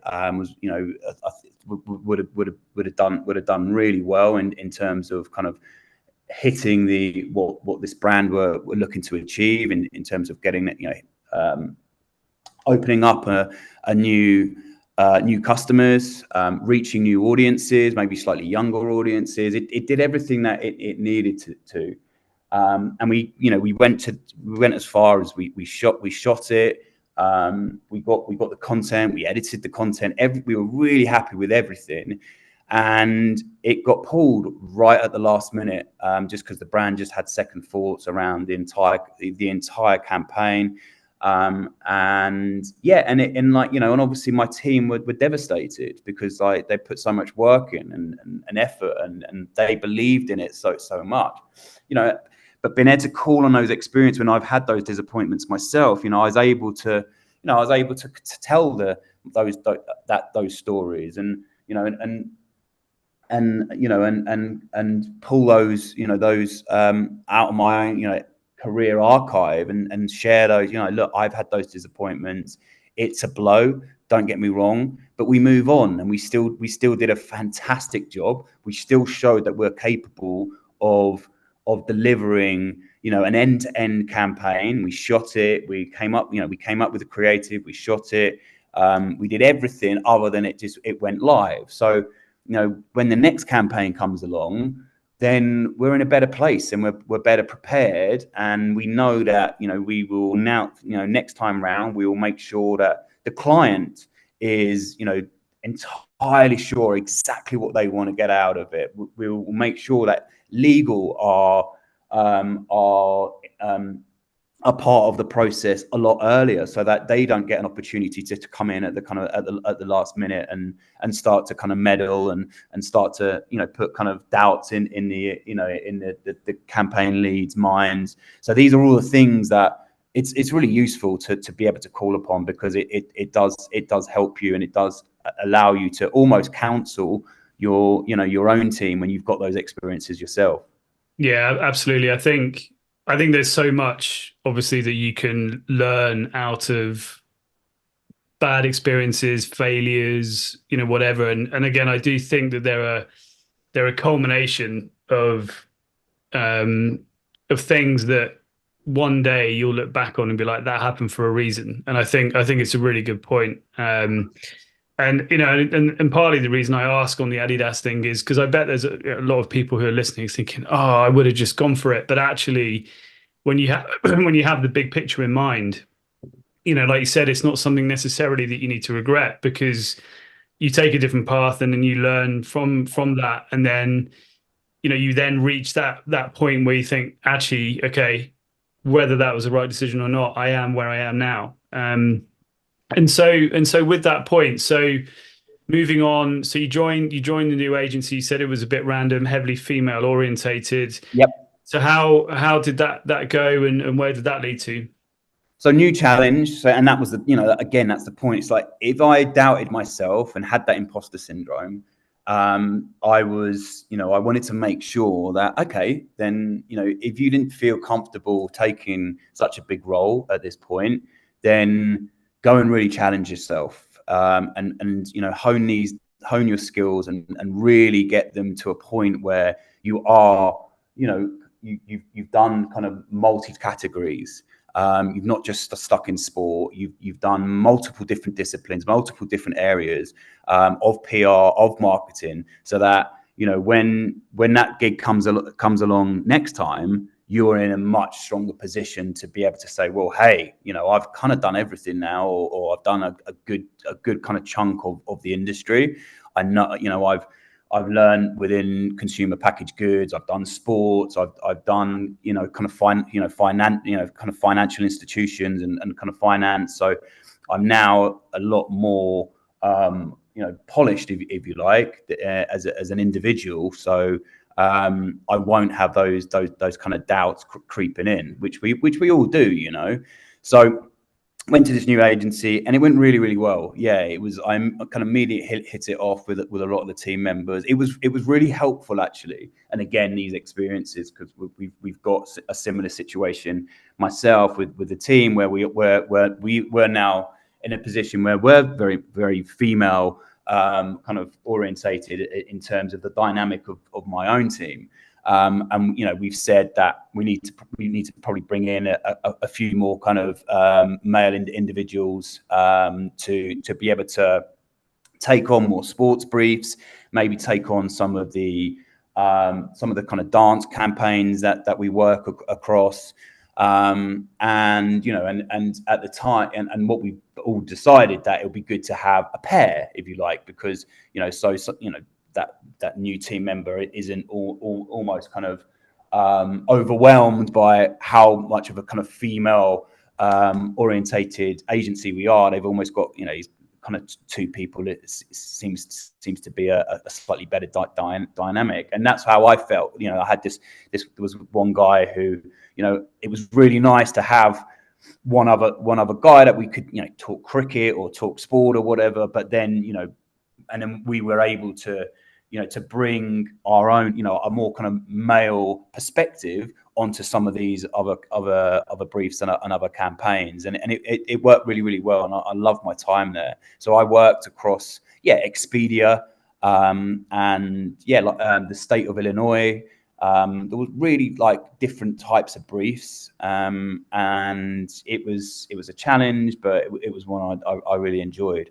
So I was there probably about 18 months. And after 18 months, a new gig came up at what was Warrior at the time.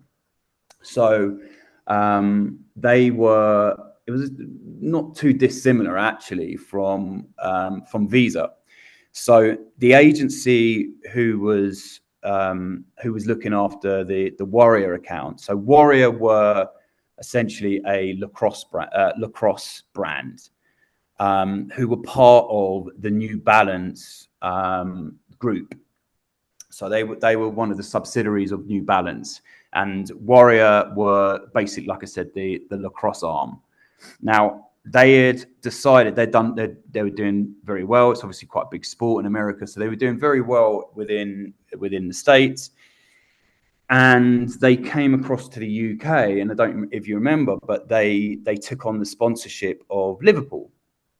It was quite a random one at the time. No one had really heard of Warrior. So who was this American brand who are now were sponsoring the Liverpool kit? So they were kind of trying to make an impression within the UK. Obviously, a huge sponsorship, one of the biggest deals with Liverpool, and they were. So it was being run by an agency who didn't really do sports. That wasn't their thing at all. So they were quite similar to the agency that I was. They were much more consumer packaged goods. They also had kind of more kind of financial side of things as well. So they didn't necessarily have a team who were experience within sports sponsorship and sports PR. So they were struggling a little bit at the time, and Warrior had for whatever reason they'd won the business, but after 6 months or so, Warrior kind of gave them an ultimatum and said, look, we need you to hire someone full time, who would be dedicated on the Warrior account, 100% in terms of their capacity. They're not going to work across any others. So they're it would almost be like a secondment. They'll be full time on Warrior. We need that person on your team. Otherwise, we're going to have to take the business elsewhere.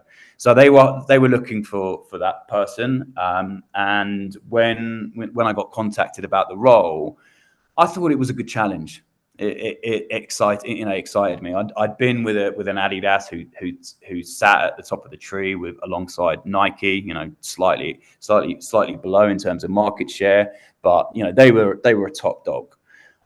Whereas Warrior would bring up all a whole kind of plethora of different challenges, and it was a bit of an open brief, right? How do we make an impact with Warrior?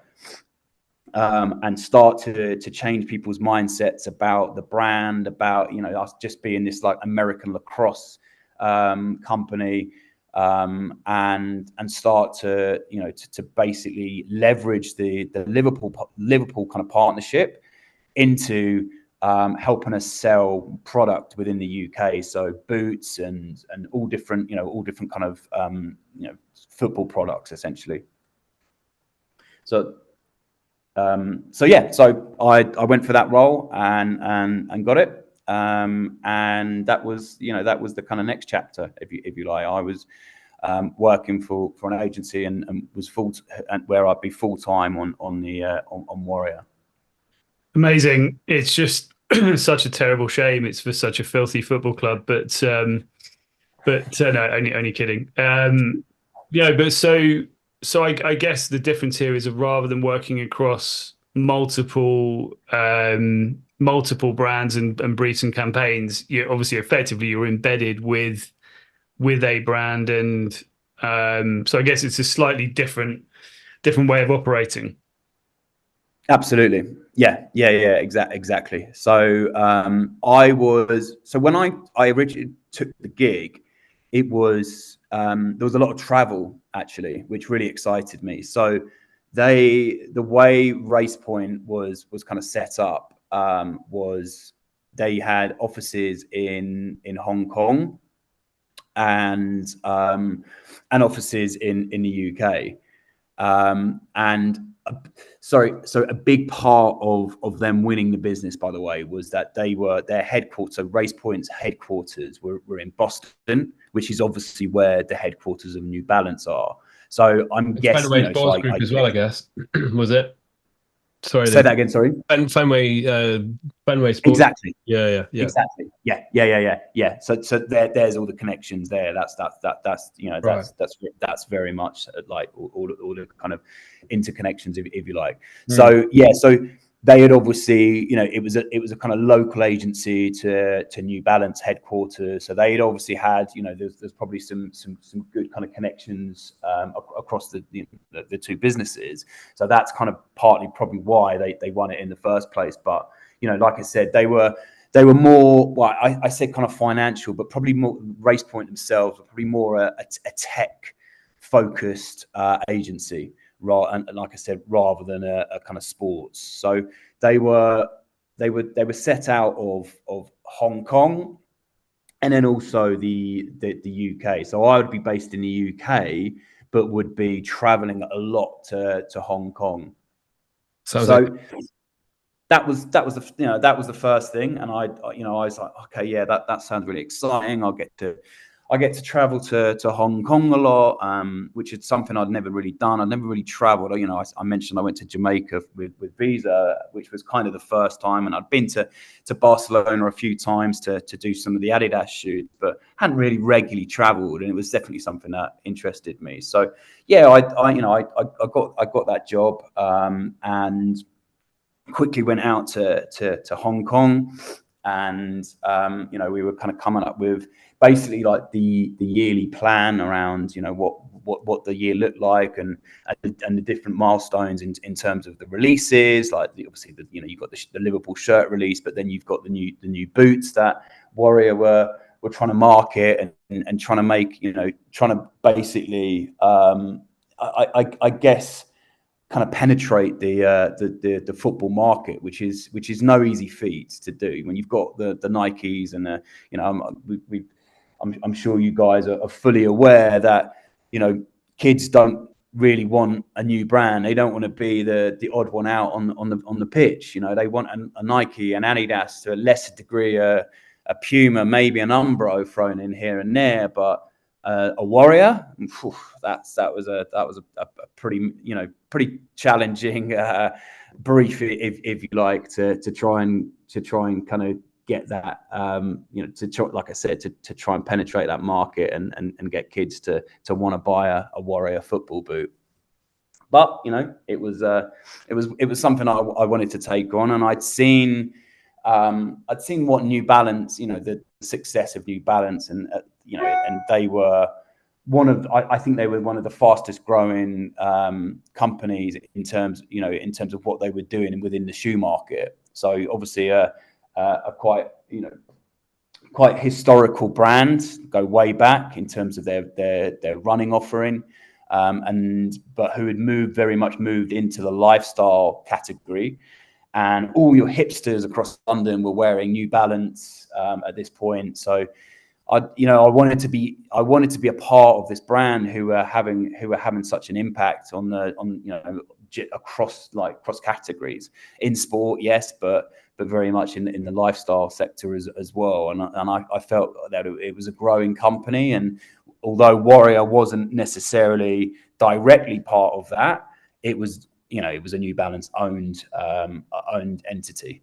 So it was something that, again, that kind of excited me to be a part of that.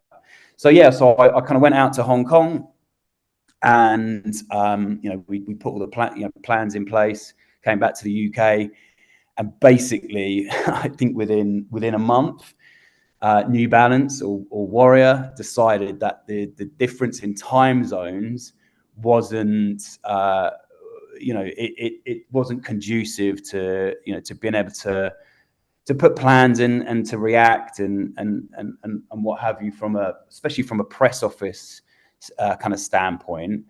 And they basically said to me that they would like, after maybe a month, that they wanted me to just head things up from the UK. So it was a blow for the team in Hong Kong, but my boss in the UK, she was obviously delighted, because suddenly it went, I think it was something like 30% billing for her and her team, where the rest was coming out of Hong Kong.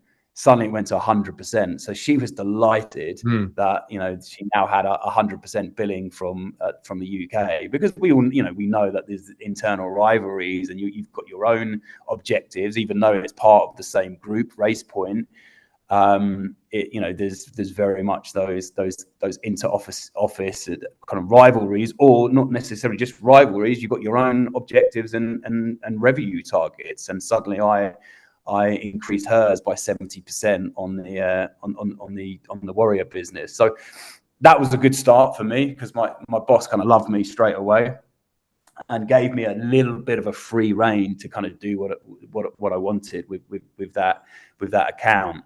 And it was a great time at Race Point. I really enjoyed it. So I was there about 3 years, I think, and I basically saw Warrior evolve into the brand that it kind of became today. Now, that isn't Warrior for what it's worth.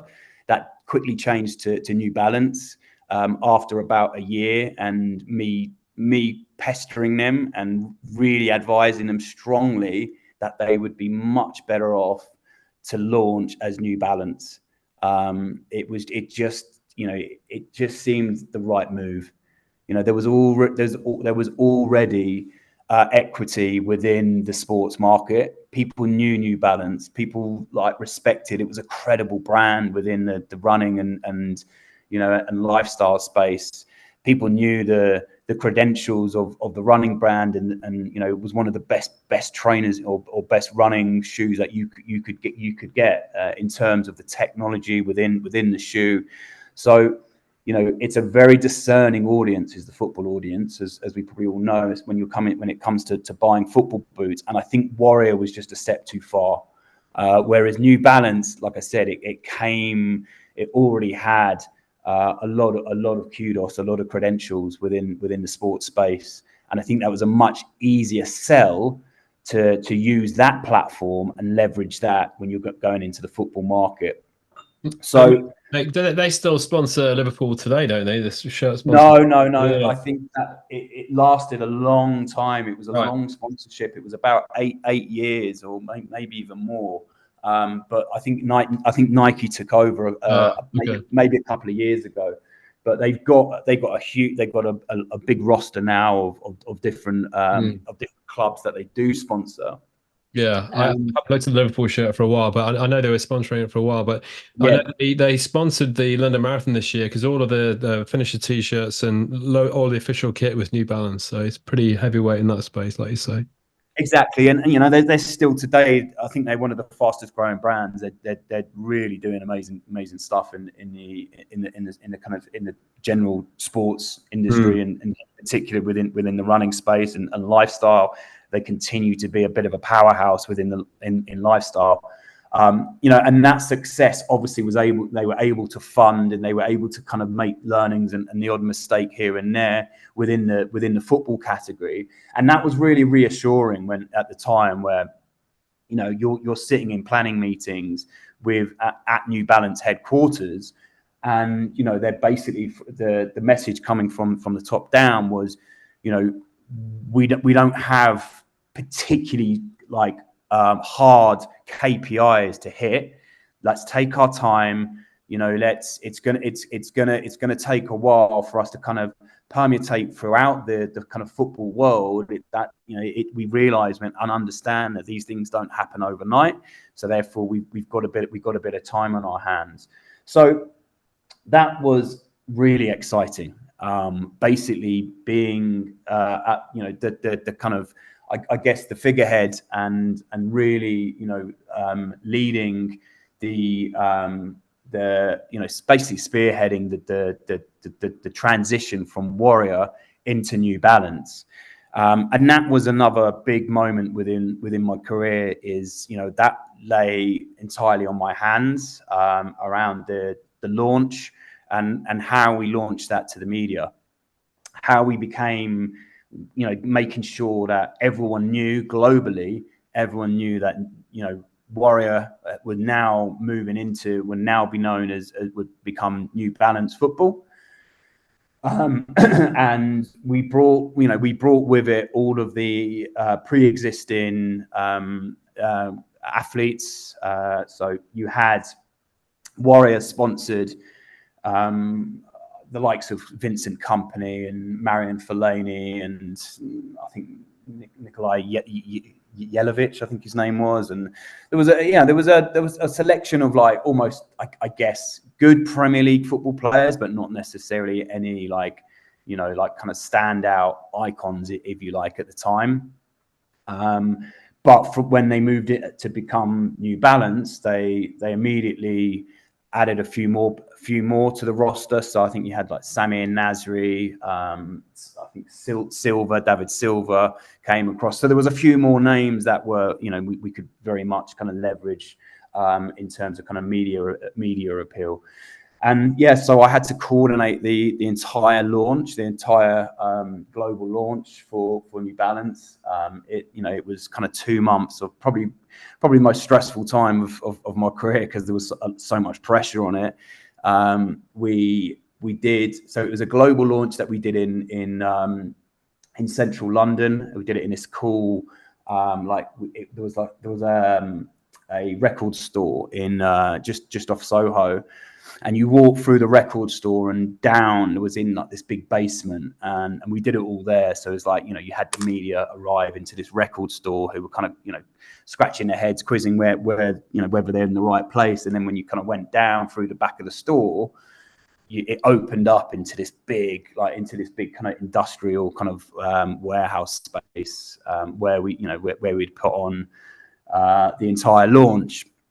And we facilitated, I think it was something like 64 interviews in 70 minutes. So there's got to be, I think that's got to be some sort of record there. It was it had to be regimented. So that was a long term, you know, that was a long time being planned, making sure that everyone kind of knew their job. It was 10 minutes and then change, 10 minutes change, 10 minutes change, because we needed to get through all of these interviews.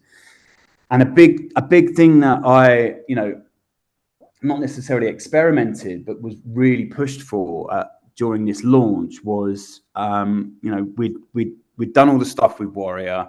It was more traditional. And, I'd strongly counseled, advised New Balance that if you want to make an impact in this market, let's see what happened with Warrior. Let's let's review that. Let's take all the learnings there and understand that, we're up against some juggernauts here in the likes of Adidas and Nike and Puma. And if we want to make an impact, then forget the traditional media and how we work with traditional media, the likes of the BBC and the Daily Mail and the Sun. Our target audience, or the audience that we are trying to target, and we want to kind of convert and become fans of New Balance, they're not reading those publications. Now, let's, where some of these other brands, maybe they don't have the same flexibility.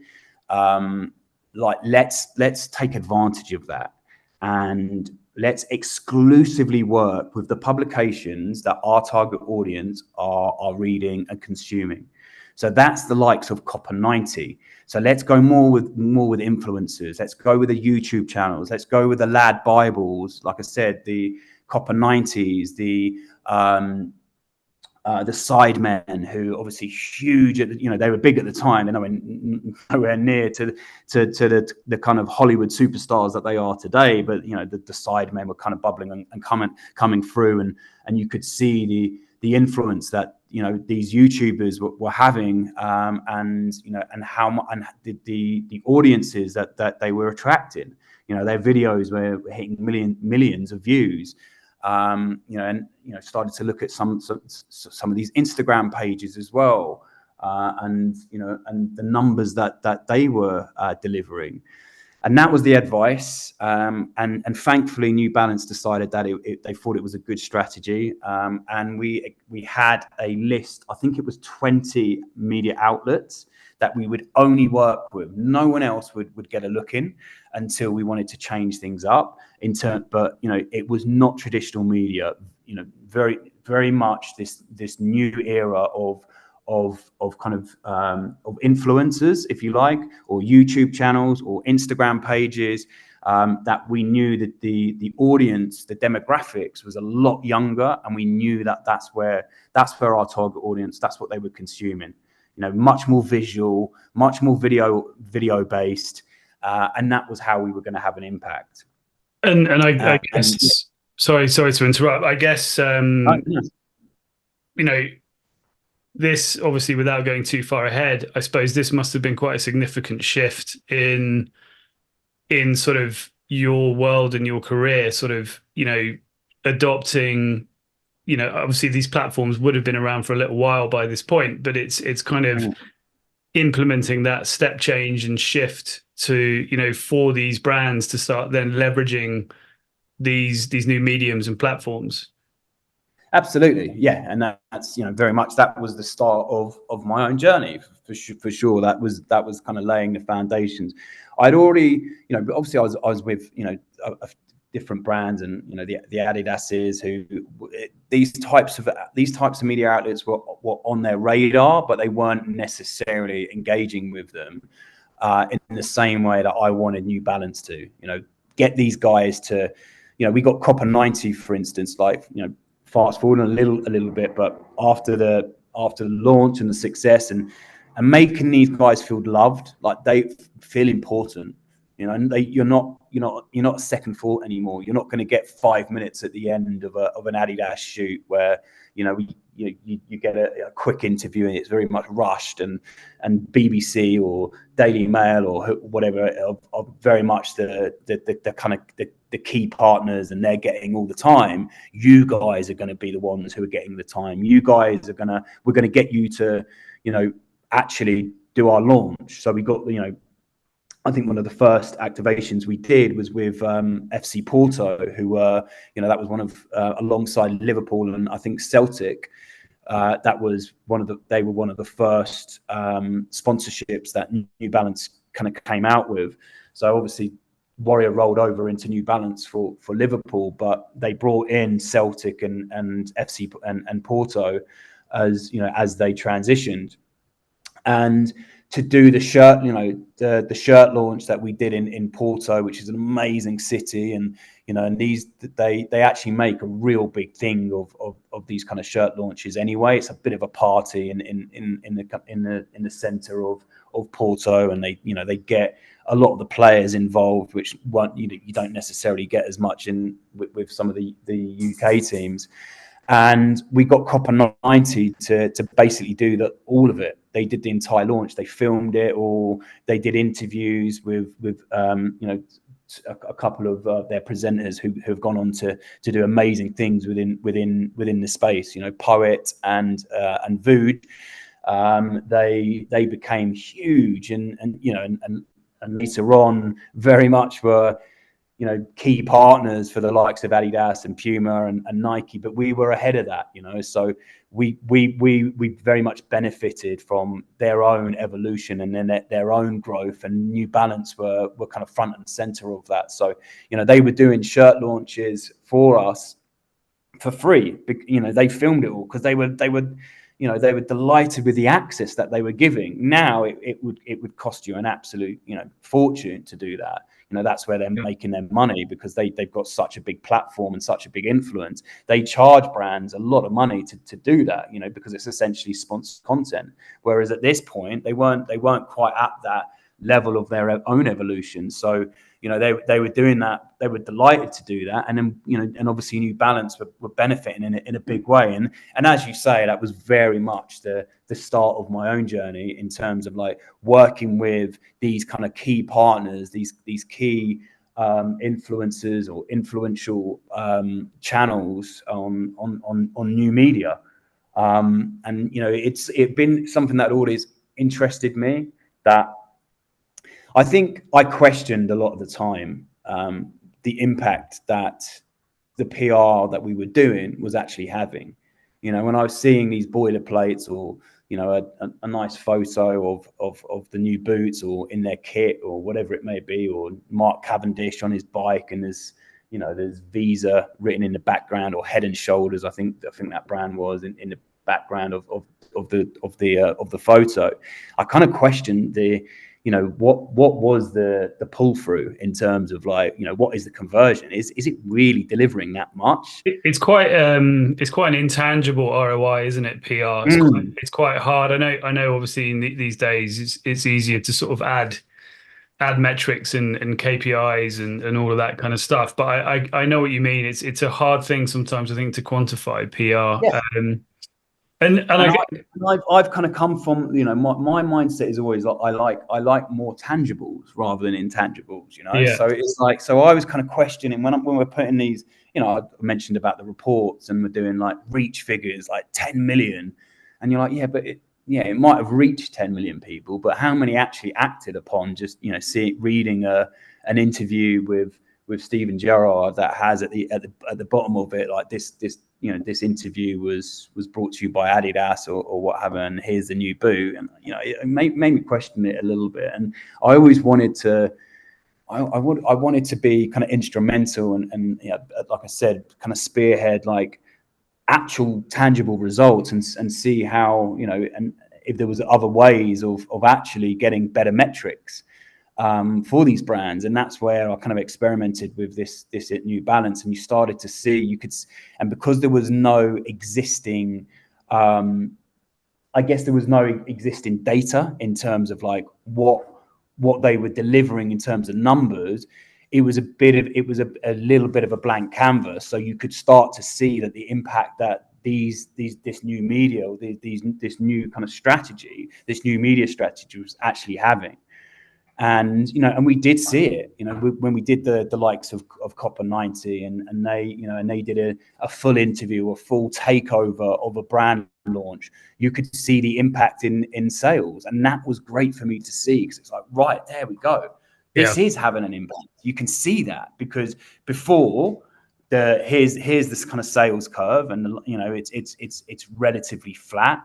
Then they did the launch and put it on their channels, and it's hit, let's say, 100,000 views or 500,000 views, and you can see the amounts of sales has really peaked quite significantly around around this kind of takeover that they've done, and that for me was like, okay, this is working. Yeah. So that's where I wanted to, so I started to think about how can I package this up, and really start to integrate myself within this world. My mind was still very much focused on New Balance, but I'm still thinking further in the future. Should I, whatever my next role is, or whether it is to do my own thing, if I can be, if I can develop these relationships and have these key partners with or these YouTube partners, these big YouTubers, influencers, Instagram pages, whatever it may be, and I've got that as part of my own network, then that's going to be really, really valuable. I could see the shift in where things were going in terms of media. Yeah, and I needed to be ahead of the curve there. If I was ahead of the curve, I would be even more valuable, And so I think moving into that, because I'm conscious we've got so much to cover still, especially we haven't even touched on, like where you said you're calling from and the transition over to that. So I think, so from my perspective, it'd be great. So I think what's so interesting about what you're just saying is it obviously really did create the, and I think this is sort of what you see in a lot of entrepreneurial people is that awareness of a trend, it's that awareness of a shift, and then having the confidence to pick that up and then run with it. Like for example, at the moment we can see, we obviously know that AI is massive. Everybody, you can see every company, particularly in my space, is trying to integrate it into their offering and somehow sort of like stitch it in. And to me, that it's a bit sloppy. It's a little bit kind of like, well obviously. But I think obviously, if you can spot the trend and then tie it in contextually into your offering, I think that takes a real skill. So without sort of accelerating too much, I think it would be great if we can start to sort of now dig into like how did this leap you forward into, I suppose, sort of catching up more to the current day. Absolutely. So yeah, so now I've almost developed this network, and so I'm starting to kind of look for what's the next move, and having those, like I said, those kind of milestones. So almost of achieving one of those milestones very early with Adidas, and and everything that brought with it. Now, what would be another big milestone for me? What was another dream role? Where could this take me? And I thought, well, Tottenham is my heart. It's my club. It always has been. And I felt that I'd love it, that would actually be the dream position for me. If I could, be head of comms at Tottenham, that would be, I felt I'd have kind of made it, if you like, and that would be the dream role for me.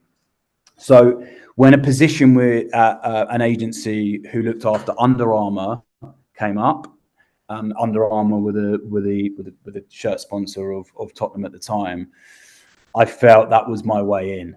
I would do a great job for Under Armour, especially on the Tottenham account. And having been in this world, I know that you get exposed and with the client. So when I was at New Balance Warrior, then we were constantly working with Liverpool, and I've done multiple interviews with kind of Liverpool players and with their head of comms there. So I knew it was an opportunity for me to potentially basically kind of shoehorn my way into Tottenham. So I took another interview, and I got the position at an agency who looked after Under Armour and a few other quite exciting clients actually. And with a heavy heart, I left Race Point. That was a really difficult decision. I'd been there for a good few years by this point, and I had, like I said, I had a real free reign, and that was really nice that they just trusted me, and they really recognized me. They really rewarded me at every point. When I you know, when I shifted the split in terms of the billing split to the UK, they quickly, you know, promoted me, and they promoted me at various, you know, kind of intervals, but nice and pretty quickly, which was really nice to see, because I hadn't necessarily had that in the previous role. And like I said, it kind of bred a little bit of resentment. So I love my time at Race Point and working on New Balance. But I took a new position working with Under Armour, and I was going to take all of these learnings and all of these new this new network and this new form media to this position, and see how that, you know, that would kind of serve me. Now, without glossing over it too much, it didn't materialize in the way that I kind of wanted it to. I came in and was immediately put on the Under Armour and Tottenham account, and we came up with the big plans for the year ahead, for the new shirt launch, and you know, like I said, bringing in how they can interact and engage this new media. And Tottenham could be at the forefront in the same way that I'd done with New Balance. And basically, we went into Tottenham and we pitched this idea, and Tottenham said, "Yeah, great, love the PR, like, you know, lovely to meet you. Well done, Luka. That's really impressive stuff. What about the marketing?" And basically, the head of marketing at Under Armour was underprepared, and basically, the partnership was coming to an end at the end of the following season. But in a brand world, that's almost like it's coming to an end. So we're not gonna invest much money in the marketing. You know, we're thinking about other partnerships and other areas. And basically, they kind of tore him a new one, because the activation and the ideas were, let's say, underwhelming, to say the least. So my Tottenham dream was quickly shattered, because I knew I'd no longer really be probably doing any more work with Tottenham. They would see out the partnership in as amicable terms as possible, but that wasn't something I was really going to be working on. So that was a bit of a hit. And again, like, you know, so I'm now working on Under Armour, but not as much as I thought I would be. I was working on Maxi Muscle, and Maxi Nutrition, and things went well, but I only lasted 6 months in that role, and I was actually let go. And the feedback I got from the director, from the owner of the company, was, our clients love you. They love your ideas. They love, you know, the network you come with, the kind of work ethic. But what you're not focusing on is our team, is your team below you. You're almost too focused on the client and making the client happy, and you're not imparting that knowledge, and you're basically not being a team player enough. And it was really, really, really useful information. So, no, it was a hit. Obviously, no one likes to be let go, but it was, you know, I needed to reassess how I managed going forward.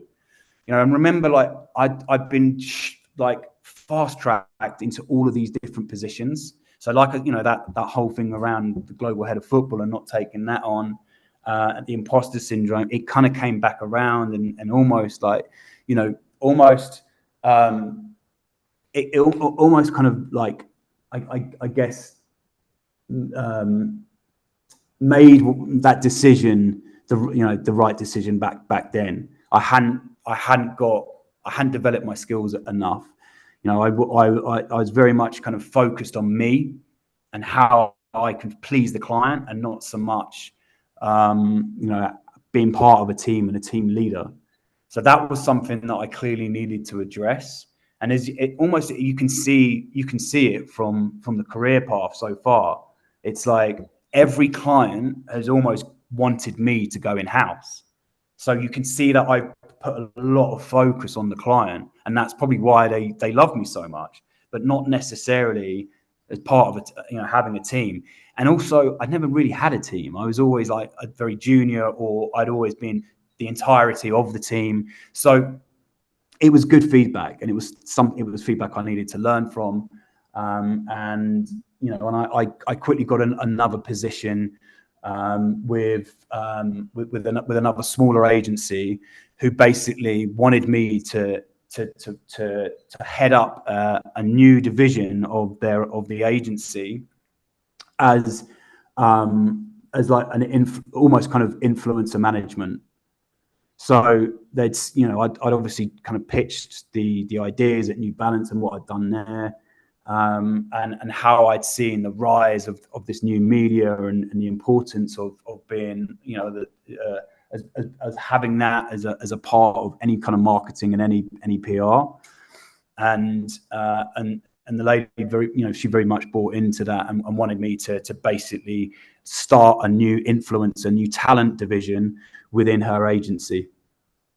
So again, it wasn't quite the foundations weren't quite right there. There wasn't enough. I guess there wasn't enough equity or knowledge of this agency for kind of talent to come across. You're up against some pretty big players already in that talent space. So if you're coming at it from a very much a new agency, and with no kind of reputation, it's hard to go against some of these big talent agencies who already had a big roster. But what it did do is I got introduced to Ryan Bertrand while I was at that agency.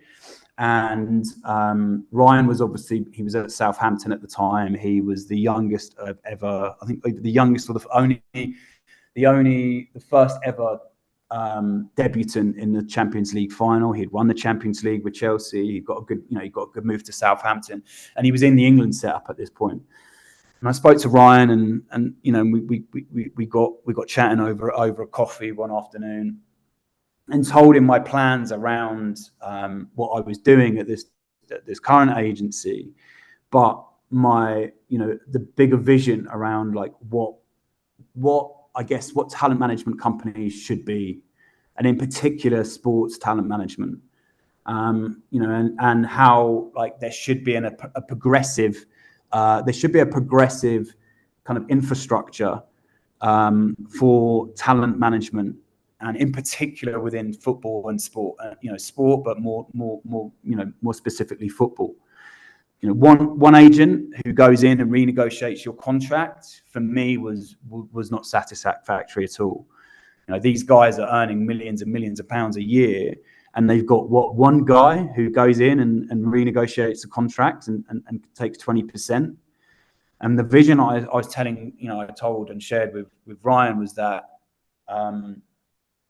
There should be more of a music, the music model. And the music model was that they had a team around them. They had a marketing specialist. They had a social media specialist. They had a PR. They had a whole kind of, network of like key individuals, even kind of as much as financial planning. And there should be a proper team around these people. It's not good enough to just have one guy. The old school mentality of like, well, I'll negotiate your contract. I'm a bit of a wheeler dealer. I do this, I do that. It wasn't good enough. We were in a time where, these players were bigger than the sum of their parts in terms of, their the likes of the Beckham model and, many others who have kind of followed that. They were more than just footballers.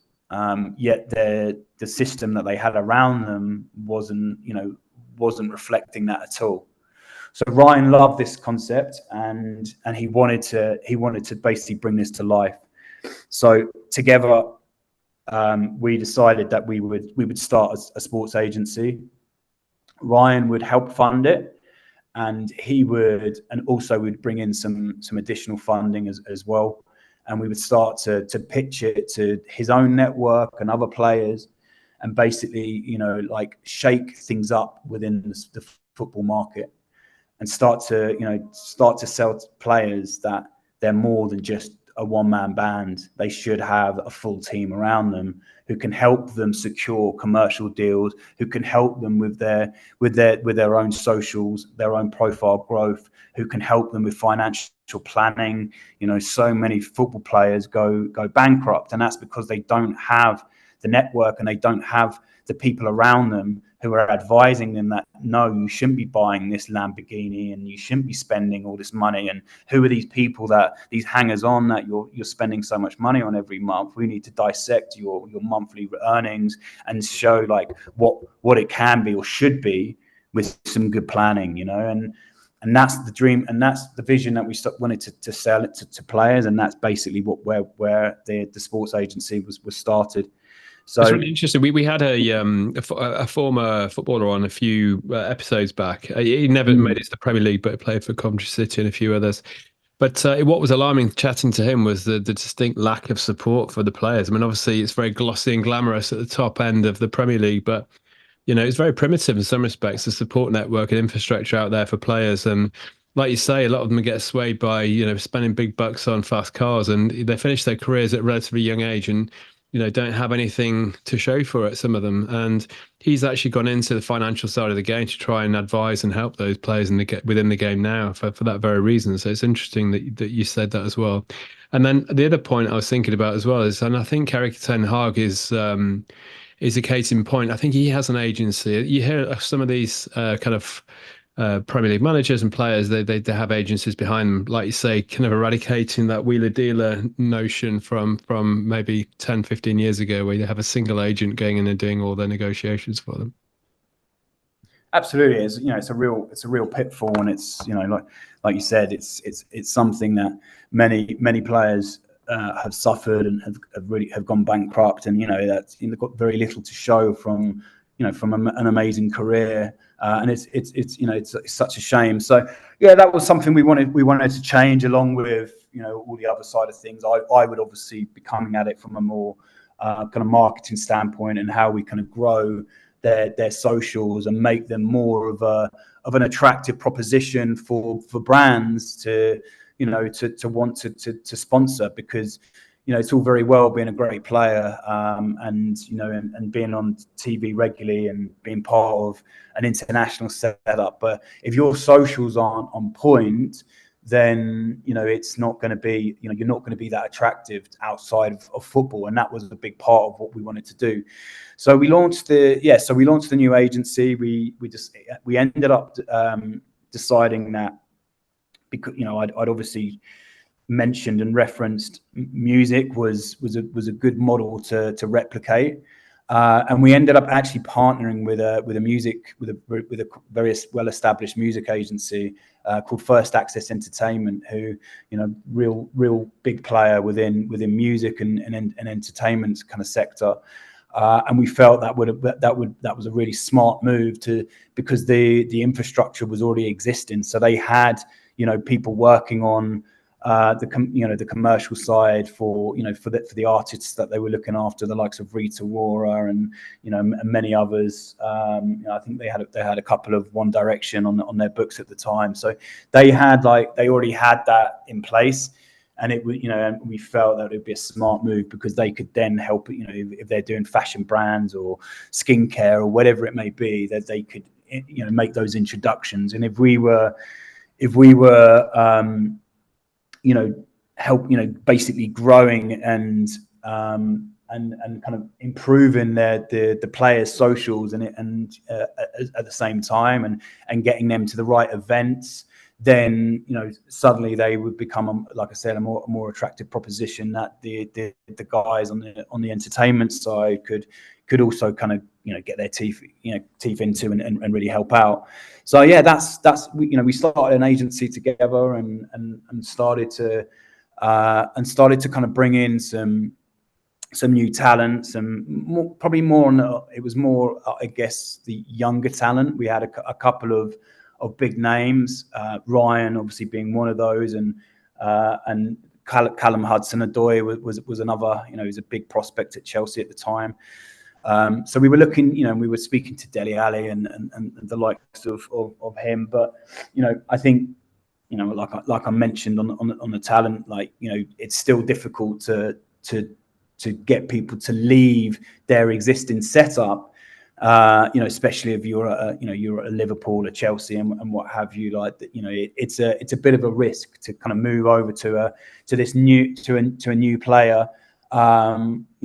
Despite what they can kind of offer and what you can pitch to them, it's footballers are very kind of stuck in their ways, and getting them to kind of change, that mentality around you need more than just one person was quite a difficult job to do. So, it was going to be it was a bit of a slowly catchy monkey process. Let's go for the younger, maybe those who are part of the youth academy or the young England setup, and kind of work our way from there.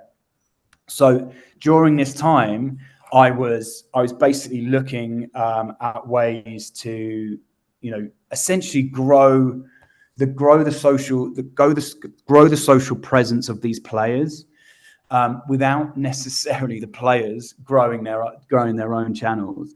The players we were working with in particular, like Ryan being a case in point, were a little reluctant to be posting over and over again on their socials.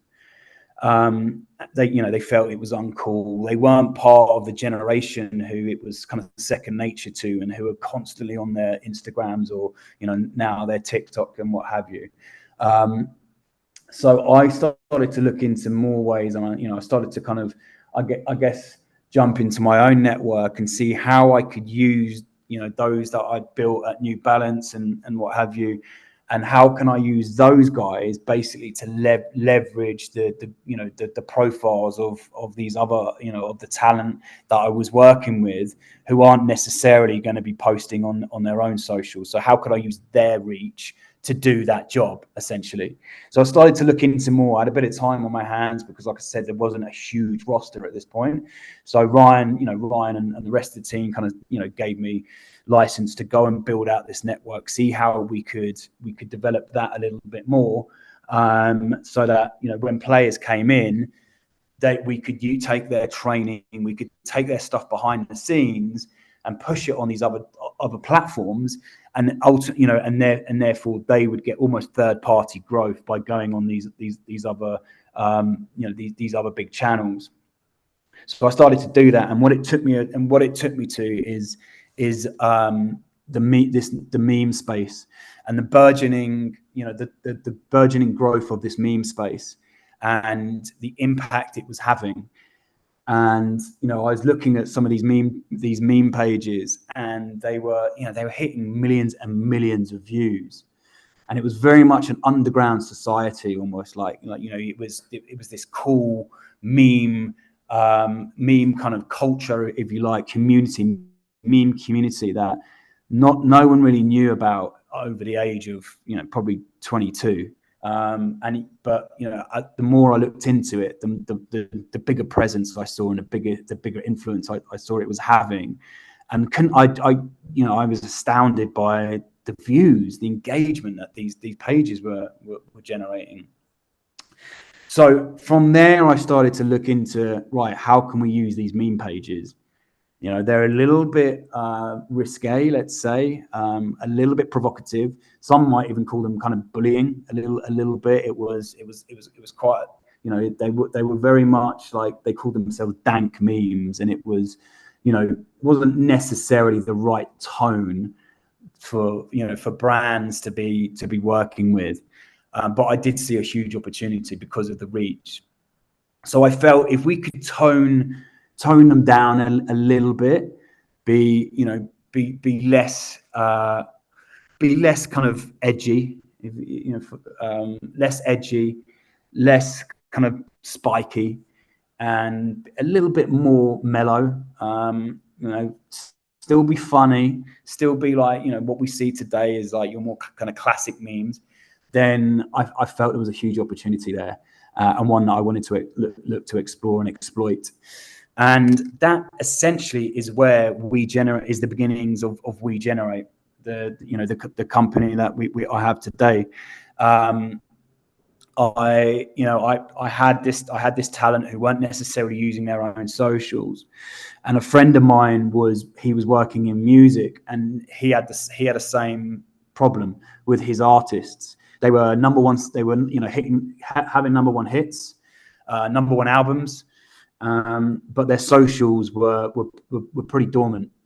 There was very little activity on their own socials. So when it came to attracting commercial deals, the feedback from the brands was quite consistent in that we need better socials. We need them to be more active. That's where we're engaging.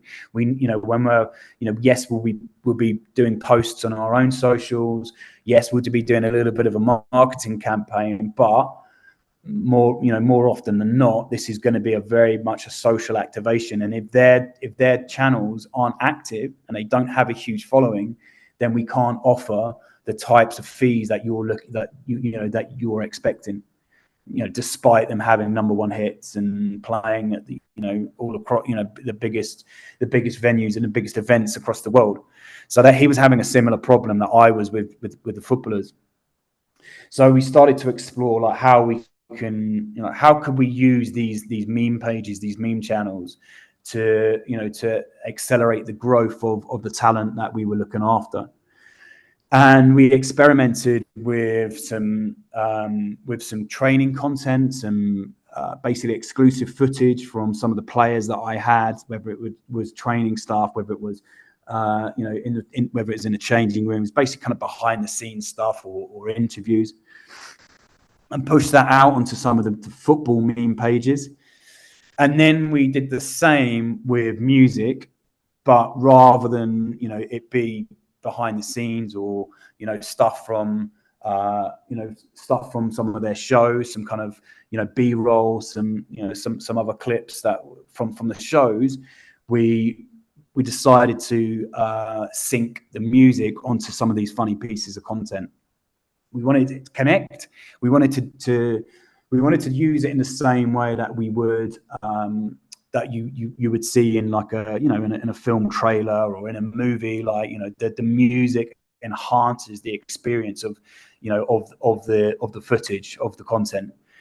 So we did both, and the football or the sports stuff, it did well, and we saw a little bit of growth, but the music had a real big cut through. It was, there was real attribution on the data.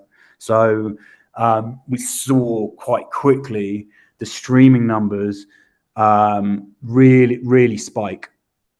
So that was very much a good indication of that we're onto something here. This could be huge. This could really shake up how music is marketed to a younger audience. So we decided to kind of partner up. I was still with First Access Sport at this point, and Ryan gave me his blessing to kind of start this new offering. It was still within his interest and the overall kind of group company. Gave me his blessing to go out and basically start this kind of new entity whereby we would be working with these huge meme pages and see what we could do with those. So we decided to actually start our own page, and we kind of cherry picked a couple of lads from one of the bigger meme outlets, and had them basically start to grow a page, and with the objective that they would, if we could get it to the numbers that they believe they could, they were essentially what you call growth hackers. If they could develop their own meme page, we would basically have our own platform to just pump out music of the artists that we were kind of representing. They could pump, we could pump these memes out, sync it in the same way we had done already and seen the results, and then we would just basically have our own tool to just market music through in a really quite subtle way.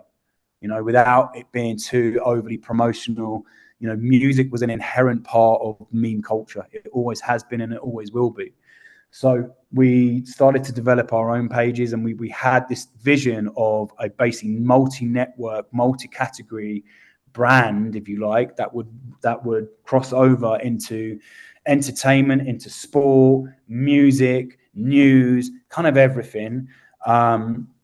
And felt that we had the right people. We had these growth hackers who, like I said, who very much believed that they could build it very quickly because they had the know-how. They were part of this secret society, this secret meme society, who all helped each other grow, and they knew how to do it very quickly. And so we put these plans in place, and we grew. The pages started to grow quicker than we could even have imagined. And within a year, we had 5 million followers, and that was across the different categories that I mentioned. Within 2 years, we were sat on about 12 million with one page in particular, and we were, by this point, we'd been testing out. We've been running our own artists through these pages and hitting some pretty big numbers.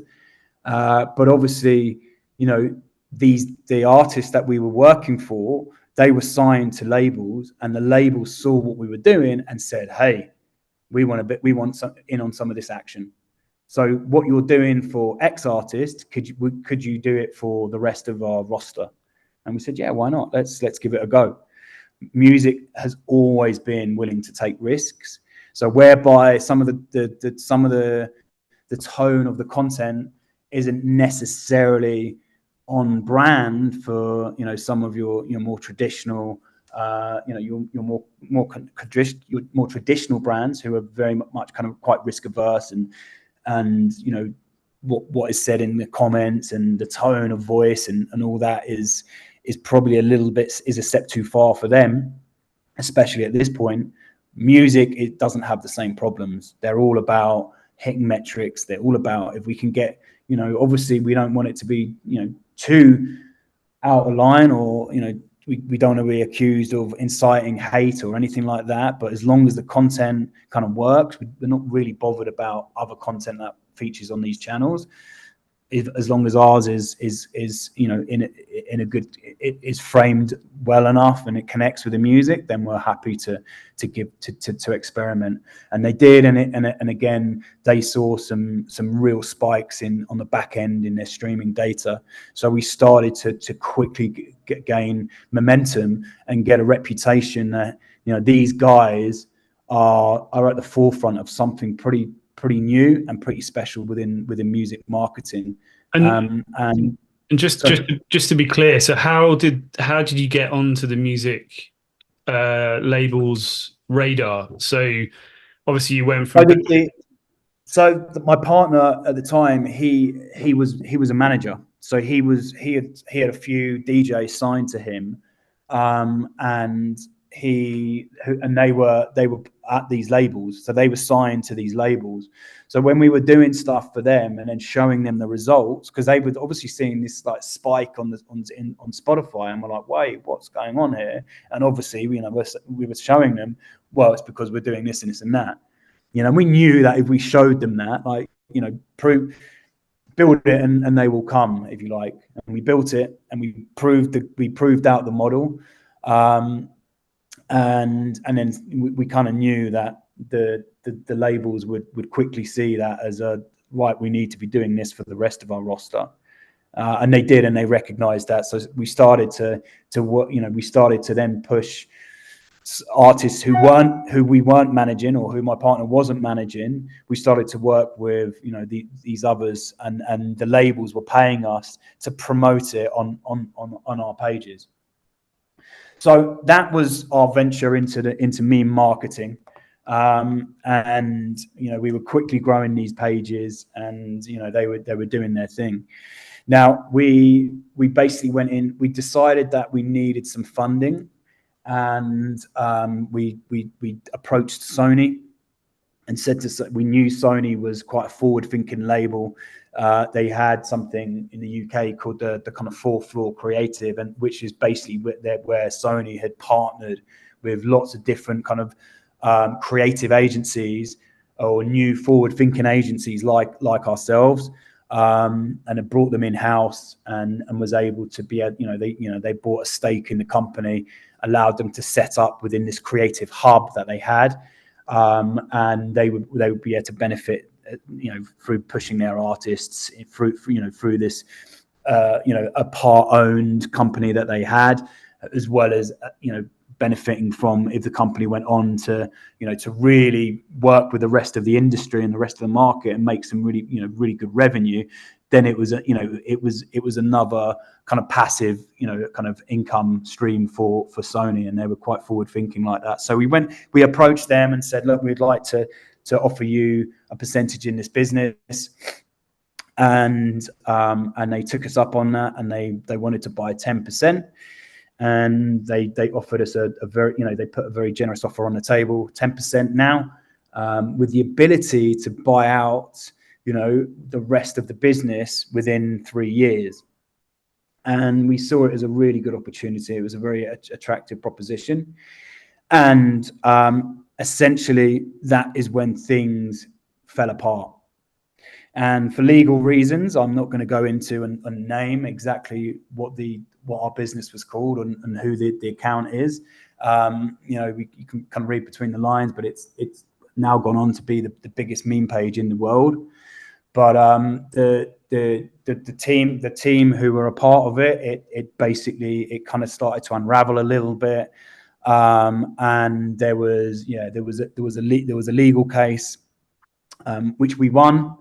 But it didn't really help anyone, and things kind of, like I said, quickly kind of unraveled and fell apart a little bit, which was devastating because obviously we'd built this from the ground up, and we had this amazing vision to bring in all of everything that we'd all kind of amassed over our careers, my own experience and knowledge and connections. My partner, it's very similar, but within music, he had great talent under on his roster, and great experience and great credentials. And we had the foresight to see that this was a massive opportunity, and we can bring all this together and have a marketing platform that we can push all of our talent through. We can almost shape the charts in many ways, and people's listening behavior and thinking further afield. Obviously, we still had the sports connections and still wanted to very much do that. We just knew that we understood that if you can make it in music, you can kind of make it in the rest of the industry. So that's why we focused on music first and kind of parked the football and the sports stuff for a little while, whilst we made a name for ourselves within music, proved out the model, and then we could kind of move back into different categories. So yeah, unfortunately, it didn't kind of go as we planned. Like the growth was all there, and the client acquisition was there, so everything was very much in line with what we'd kind of put on paper and what we dreamt up and the vision. But as these things happen, and it got a little bit sour. So we had to quickly pivot the business.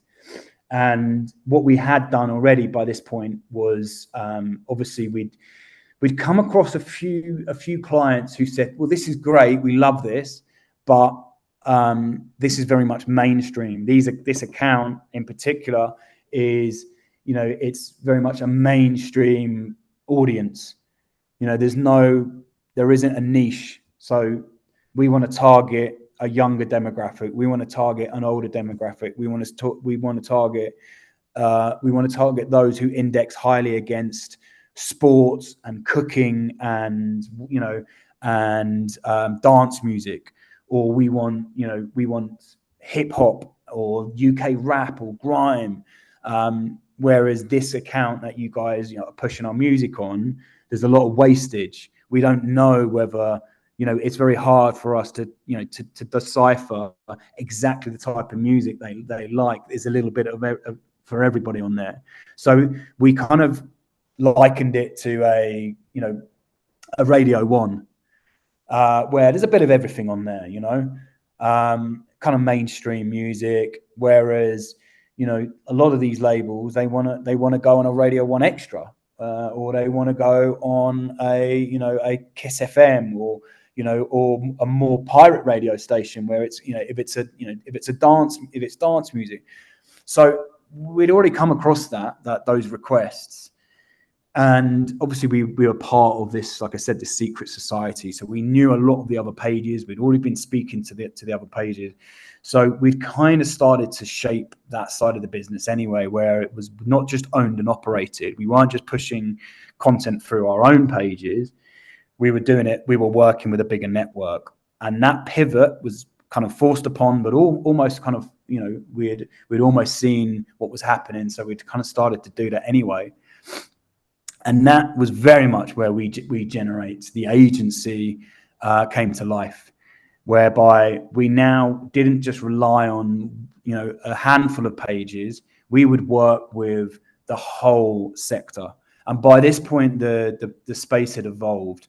Meme marketing wasn't as edgy and underground as it once was when we started. It was very much part of the marketing plans for all the major labels. They saw what we had done. A few, like obviously, as they say, is almost like recognition of what you're doing. Of course, there's going to be others who come along and kind of copy your model. So we had a bit of competition now, but we were, we were kind of seen as almost the kind of trailblazers of the space, and so we were kind of the first that people would go to, because it didn't really exist before us. So we're now branching out, and we start to build out our model of like working across multiple different categories within kind of the meme, or just Instagram in particular.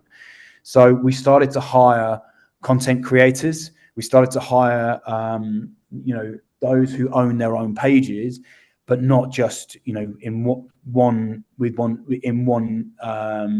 genre. We started to bring in people who had more wholesome pages.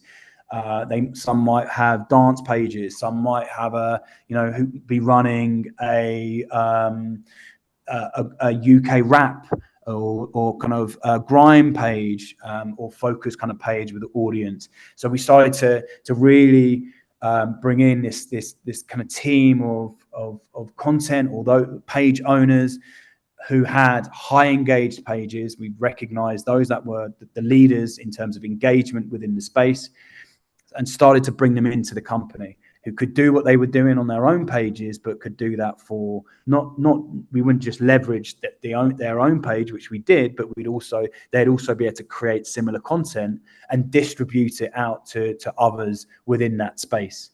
And that's where the We Generate started to become very much a music marketing agency, where we could work across every single genre in music, because we had our own content creators. We had the best in the business in terms of identifying great content, then syncing it with music, and then distributing it to the highest engaged pages.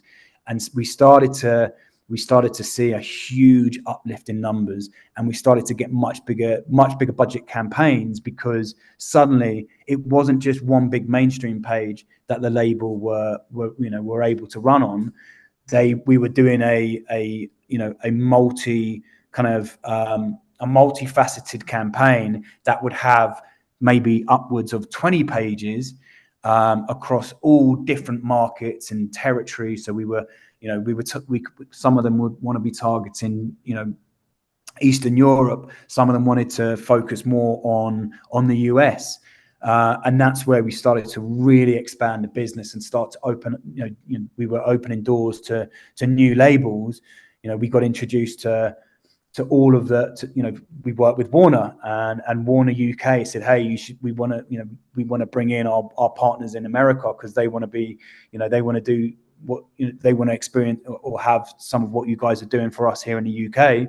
We'd like you to do the same in the US. And that opened up the US market. So, to where we are today is we work with every major label across the world, in the UK, in the US, in Latin America, in Southeast Asia, and and global partners as well. Amazing. And I think what I love about the journey and the way you articulate the journey is it's like anybody who knows if they've started a business or have been close to one that's in its infancy, is you've got to obviously ride those transitions and what your clients tell you, like you said, whether it's things like sort of legal disputes or, these things actually shape the path that the agency takes. And obviously what these sort of things forced for you guys was to actually keep iterating and keep adapting to the path and sort of, obviously reach now where you've got to, which is a completely, well, not completely, but a pretty different strategy than what you started with. Absolutely, yeah. I think it's all about being able to adapt, being able to reading the market, and reading the market, reading the disappointments, reading the knockbacks, not getting too down, not allowing it to be too much of a burden and rest too heavy on your shoulders, but just take it as part of your business journey. And if when these knockbacks come along, you learn from them and you pivot. And it's not always that easy to do. I totally appreciate that, but you've got to almost have the foresight. You've almost got to plan for that type of stuff to happen. So when it does happen, it's like, well, we've already got plan B and C. So don't worry too much about us not owning operating pages anymore, because we can now be more of a marketing agency model and work with all these other great pages that are out there and become slightly more of a media buying company. So that's kind of what we are today. We're a bit of everything. We come up with the creative, we source the content, so we do the production, we create it in-house, but we also media buy, because that content we create in-house, we then need to distribute it to these other big pages. We don't own those pages, so we have to spend, we have to do a media spend, and obviously big part of that is negotiating better rates, bulk deals, etc., so that our clients are getting the best value for money. So so rather than just having to pay, by one post, if you like, which would come at a premium, if we know we're working across 20 different music labels, we know we're going to probably be using that page. If it's one of the biggest pages in, let's say, mainstream music or dance music, we know within a month or two we probably will be using them 10 times. So therefore it's better to us negotiate a better deal, a better bulk deal, so we can start to get a better margin there. So it's all, there's a little bit of sales involved, of course there is. It's about kind of pivoting as much as you possibly can, and even and that goes within general business knockbacks, that goes within the industry. It changes all the time. So where we first started off as Instagram and meme pages, now we saw the emergence of TikTok in 2019. So we had to identify that as, hey, Instagram's big and these meme pages are big, but this TikTok looks like it could be a major player in the music industry. It's more karaoke based. It's more set up for music than maybe what Instagram is. Instagram's a little bit more visual, aesthetically pleasing. You want to share your kind of your life and your activities on there a little bit more, whereas TikTok is a bit more fun. It's a bit more like impromptu. It's a bit more irreverent kind of content. And we saw that as, hey, we need to make sure that we're on that platform as well. So in 2019 we built out a network. Again, we started to employ content creators, those that we recognized were, they were creating content themselves. We saw that they were, they were innovative with their ideas, with their content. They might not have been hitting some of the bigger numbers that the huge influencers were generating, but they were off doing their own thing. They were influencers, content creators full time. Whereas if we kind of, we hired those who weren't necessarily probably being able to make a career out of their own accounts, but we could see that they were very good content creators, really creative. So we started to hire a lot of TikTokers who would expand the business in that sector. And again, TikTok is just as big for us today as what Instagram is. We now do multi-frame campaigns. It's not just funny meme content. We do a lot of sport. We do a lot of PR. PR is a huge part of, coming full circle from my own background. These pages have become less meme, less comedy, and more news outlets. You look at the Archbishop of Banterbury. In its very name, it sounds like it's a humorous account, and it was when it first started. Now today, it's very much where a lot of the younger generation, Gen Z, go to get their news. It's become more of a news portal. We've run content on that page recently. It's very much news related. Sabrina Carpenter, she's the biggest artist in the world right now. Anything she does is kind of published across all of these pages. And we've run 10 campaigns for Sabrina Carpenter, and regularly hitting 8, 9, 10 million views just on a quick soundbite that she might have said on stage, because she's an ex-Disney. She knows what she's doing. She's got a smart media team behind her. So when she's saying these maybe quite provocative or quite kind of quite like risky, kind of what you deem quite risky comments, it's all planned, and it's like, and that stuff just generates huge amount of views, gets people conversation starting. So we're doing a lot more PR and profile building, and these pages are primed to do that, because they are, they've got such big audiences and such big engagement. So we now, I saw that she was wearing the brand new Man United top the other day. It's not even out yet, so there we go. Calculated. Yeah. I mean, that went like wildfire all over X. Exactly, as she was the England shirt and singing one of the England songs. So it's a very good, smart media team, and they know, and these big meme pages are very much part of the psyche now. It's very much part of the thinking. So when we first started, we were an afterthought. It was a little bit of budget at the end, whereas the shift we saw, particularly during COVID, where digital marketing and the digital marketing team was kind of like an afterthought, and suddenly it became, and especially with the emergence of TikTok and and the impact that had on the charts, on the music charts, suddenly digital marketing became the priority. It was the number one. It was the first thought. Everyone was planning their songs, and the dynamics and the logistics around their songs would be, right, what can we do for TikTok? What can go on these meme pages? How can that, if we leverage that, if we get it right, we can hit up number one hit from the engagement that these pages and these platforms are generating for us. And we're seeing it more and more and more. We worked with that. We worked with a recent viral hit, Man in Finance. I'm not sure whether you've seen it or not. A TikToker came out and said, "Hey, I want a DJ to put a beat behind this kind of soundbite." And she said, "I'm looking for a man in finance, 6'4", blue eyes."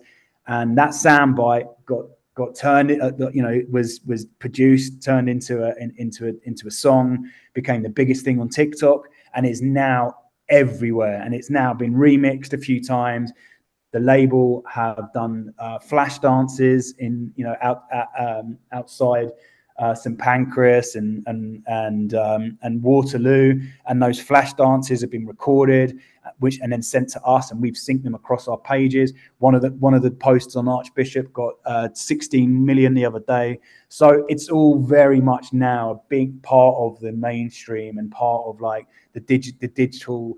The digital kind of setup and infrastructure. These meme and TikTok campaigns are front and center, and they, and a lot of the time they will dictate whether you have a top 10 hit or not. I remember a story recently where there was a fragrance company that were creating some advert or commercial, and they spent a lot of money on this kind of official photo shoot stroke video campaign. And at the same time, they ran a kind of behind the scenes guerrilla style, phone in hand, behind the scenes footage of the shoot itself. And ultimately that ended up getting more hits than the actual official campaign. I mean, I think there's just an appetite. People are more interested in that behind the scenes stuff, aren't they? And I think the other thing that I find is interesting, I'm having conversations with my kids who, whether university might be something they should pursue at some point, but it's just clear to me that the landscape's evolving so quickly. Like you say, TikTok, Instagram, so huge. Who knows what's around the corner? A lot of these courses presumably will be out of date in 3 or 4 months anyway. So and look, we've hired people recently who they've done marketing campaign. They've done as their as at university. As their kind of course has been music marketing and a part of one of the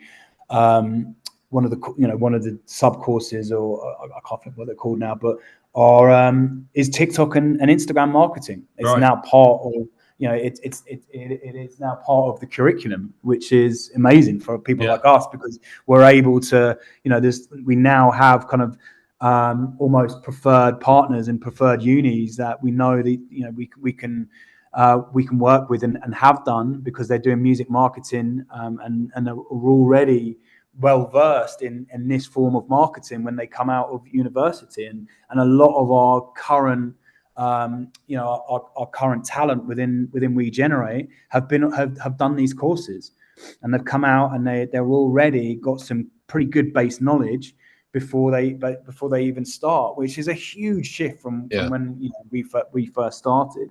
And we now operate across, like I said, we operate across TikTok, with Instagram. We've just done a YouTube short. We did a few of our first YouTube shorts campaigns recently.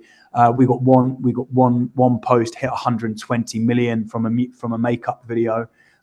With Imagine Dragons soundtrack in the background. Now, Imagine Dragons, they're one of the biggest bands in the world. I think they're one of the only bands to have, I think, 10 hits that have hit more than 1 billion streams.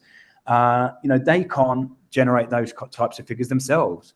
Not over 120 million on a video. So if you hit a viral video like we did with that one in particular, it just has a huge impact on the music and the streaming numbers, and therefore the attribution on the back end.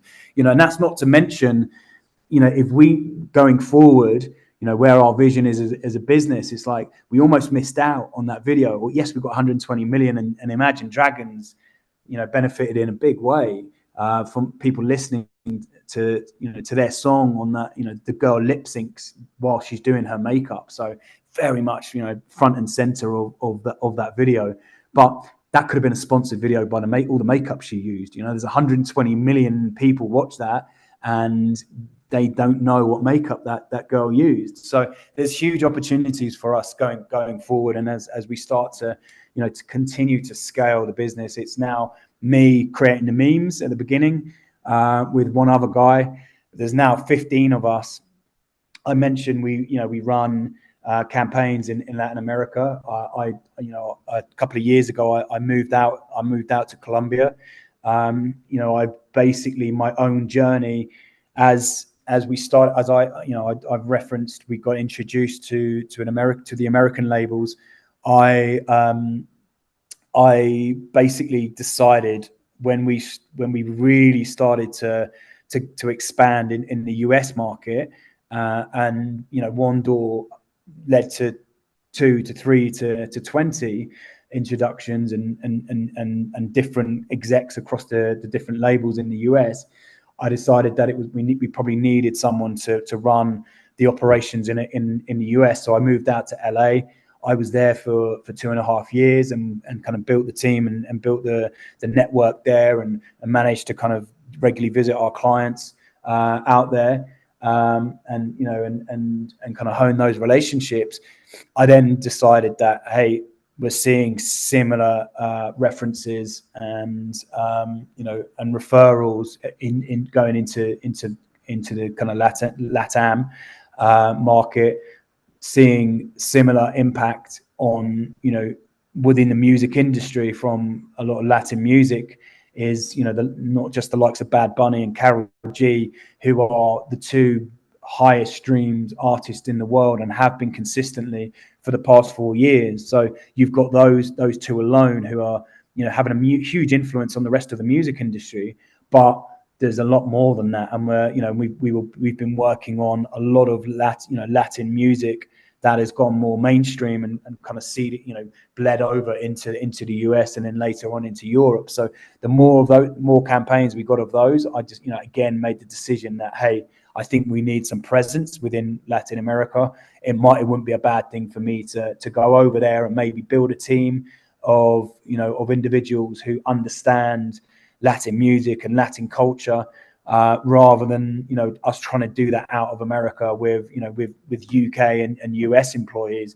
It probably remiss of us to not have employees who are based and know this market and this culture. So that led me to move out to Medellin in Colombia, and within I've been here 2 years, and now we have a team of 6 of us here in Colombia. Split between Bogota and Medellin and Barranquilla. And we're starting to do a lot more campaigns here now, more regional labels, as well as our original kind of network or original roster of clients, the likes of Warner Chappell, the likes of Universal, Capitol, Warner, all of those who we work with globally. We're now working with their partners in Latin America to do more just Latin focused artists, rather than it being a global campaign and saying, hey, this music is doing huge numbers over in Colombia and Brazil, and it's now starting to come over into US. Can you help us make that transition and really spread it within US? They're now starting to identify us as saying, hey, we just want to build it out in this market first. And if it goes beyond, fantastic. But this is this is the focus. So we're starting to do more kind of regional campaigns in this market now, and that's why the team is a lot bigger. And now there's from I think 2 of us at the start. All in all, we have 17 team members and scaling pretty quickly, and it's exciting times for the business of We Generate, as we probably look to come full circle and start to do more stuff within football and sport and generally like I mentioned, kind of fashion and makeup, and that's very much which is on the plans for the next year, as we continue to kind of scale We Generate as a business.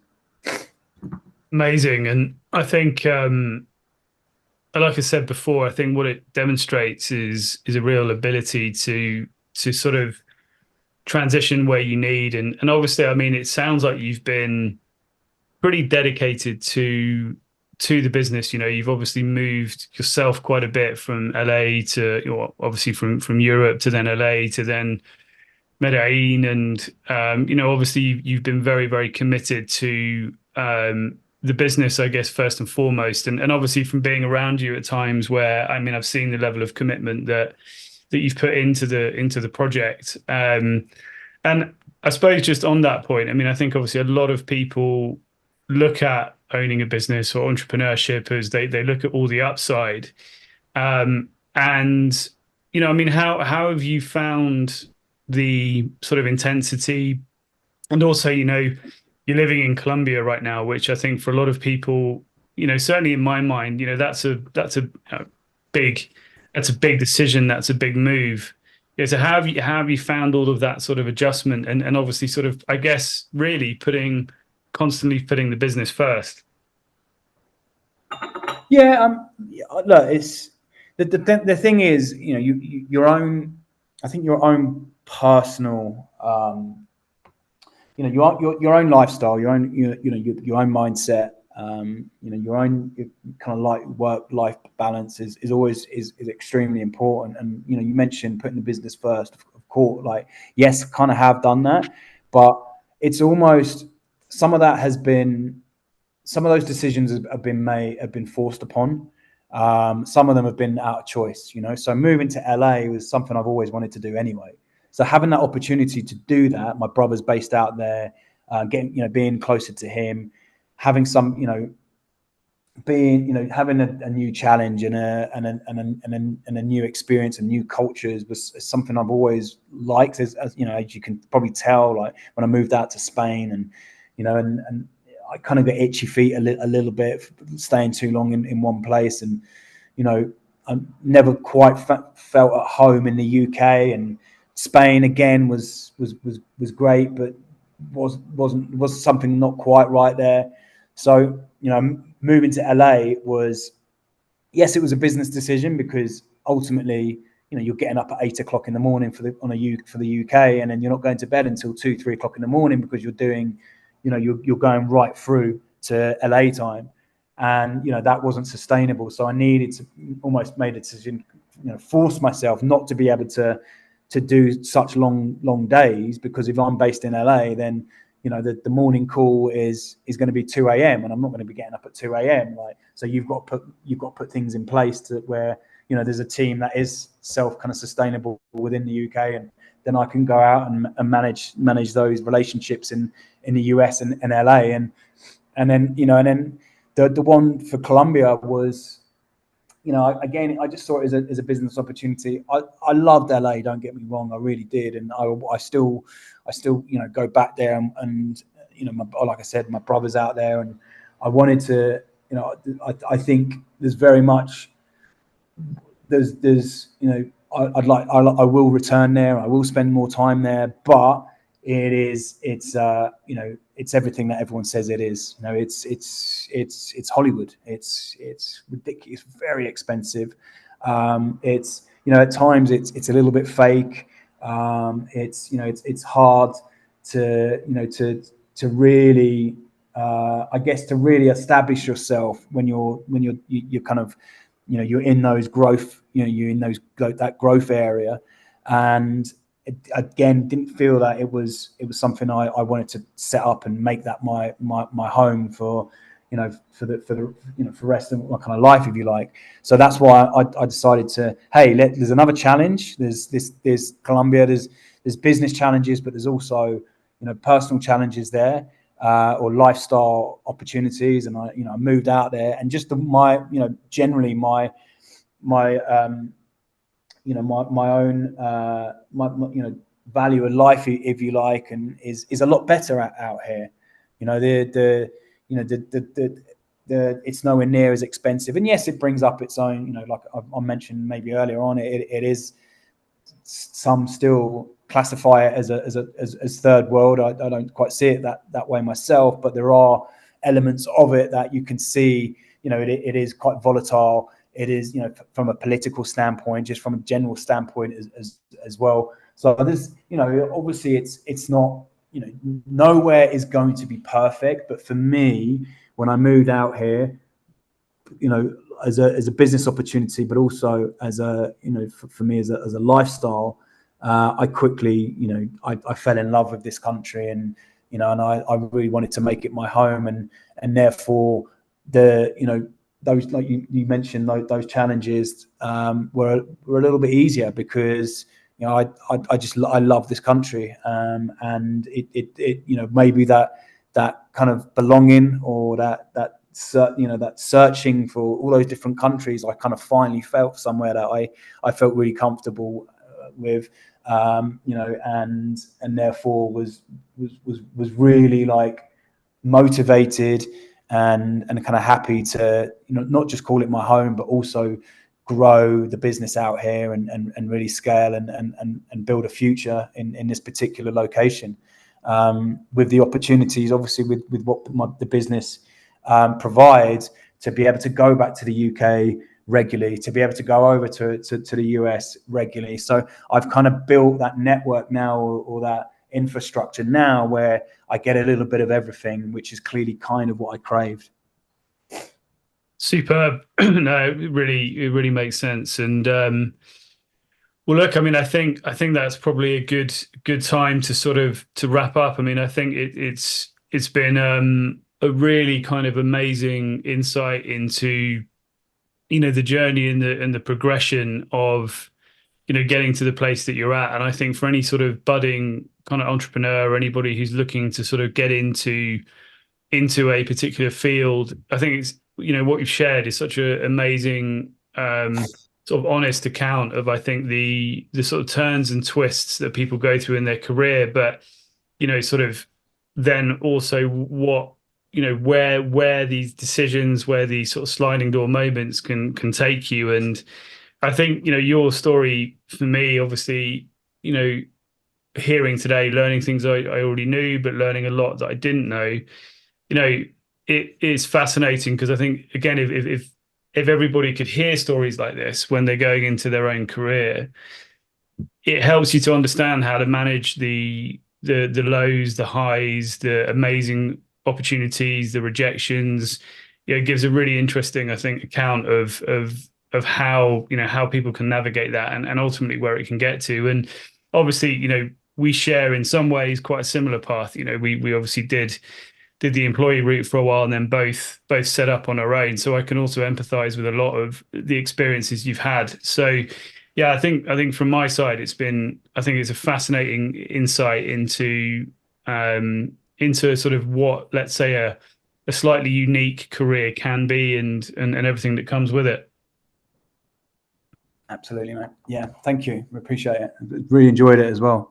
Yeah, I'd echo those sentiments. Thank you very much, Luka, for your insight. And I've really enjoyed hearing you've got such a calculated and strategic view of, or it seems to be, when you're recounting, looking back, when you've had those disappointments, or even with it when you're in mid-career or mid-role, you've kind of realized it's probably not going to be there for the long term. You're already planning your networking and how you're going to take that next step based on where you are, or even your love of, like you say, Tottenham, and getting a job with an agency that might get your foot in the door there. And I think your whole career has been littered with those examples where you've strategically taken a move for the greater good of your longer term success. And I think it's been really interesting. I like the way that you've realized, if somewhere's not right, you've thought, time to move on, go somewhere else, and try somewhere fresh. And it's not that easy. You've kind of, I guess, just said, and then I moved to Spain, then I moved to LA, but it's not that easy to do that. I know from personal experience, moving out is a big step, and it's not always easy. A lot of bureaucracy you have to go through. I think, like I said earlier, a lot of people have those ideas and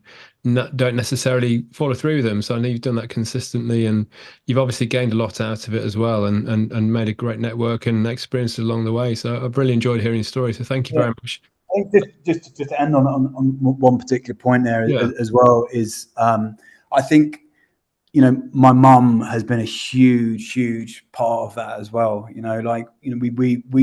We experienced a lot of knockbacks during, while I was growing up, and the way she handled those, she never allowed that to basically, she always kept her head up high, and the way she dealt with those knockbacks have really shaped me and my brother in our as entrepreneurs.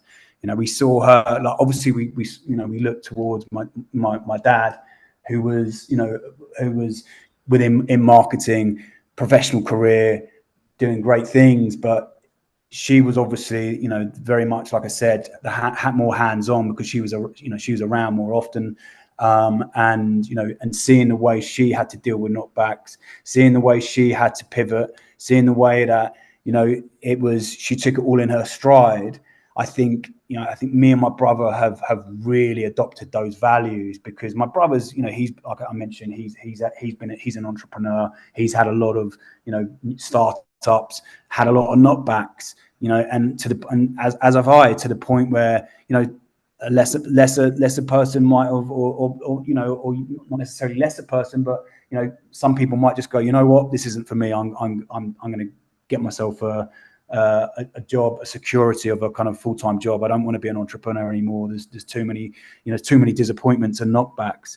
And I think we saw those values, and it's kind of hardened us a little bit, and it's allowed us to go, what, these things happen. let's look forward, and it will be worth it in the long run, and we can deal with them, and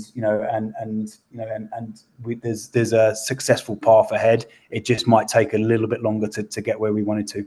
Brilliant. That's a great message, and it's nice to know that you must have that impact on yours and your brother's careers in terms of what you learned from her and the setbacks, and keeping going and getting to where you are today. So that's great to hear. And if I just ask one final question, Luka, if I can, you've experienced a hell of a lot. You've moved around lots of different businesses and careers and jobs, and now obviously running your own business. But if you could rewind and go back to, I guess, before you moved to Spain, when you were kind of finishing school and what have you, based on what you know now, if you could give yourself one piece of advice, if you could go back, what do you think that might be? Oh, what a question. I guess, yeah, I guess, yeah, what would it be? I think probably, don't get too carried away with the highs, and don't let the knockbacks and disappointments weigh too heavy on you. Because it sounds sometimes like took it all in my stride, but some of those disappointments, they were hard to take. They really were. And obviously there's a lot of sleepless nights, and you do celebrate those wins, and you should celebrate the wins, but just make sure you keep everything in perspective a little bit. It is just a career at the end of the day, and it's hugely important, but don't let it affect your mindset too much, and keep going. And it will come good in the end if you put the hard work in, you persist. It will come for you in the end. Brilliant, superb. And actually, it's funny. The guy we referred to earlier, the sort of the professional footballer turned financial advisor, actually said a very similar point. And I think also from my perspective as being a business owner, I really do genuinely think that this is a massive message that we need to get across society, actually, like kids, teenagers, people in their early 20s is actually understanding a bit of grit and a bit of resilience, and actually how to interpret these ups and downs that can happen. And I think that sort of keeping that middle ground and stability, mental stability, I think is something that we've really got to start working on as a society. So I think it's a really great place to finish. And I think a point really well said. Thank you, guys. Awesome, man. Well, we'll let you get back to your day. You're obviously 6-7 hours behind us. Yeah, it's 9:45. Yes, I've got to jump off. Well, look, you've been really kind. I've missed a couple of calls. Yeah, you've been really kind with your time. So getting your calls, and thanks so much for sharing your story. No worries. Thanks, guys. Take care, Luka. Great to meet you. Cheers, you too, man. Bye-bye. Cheers.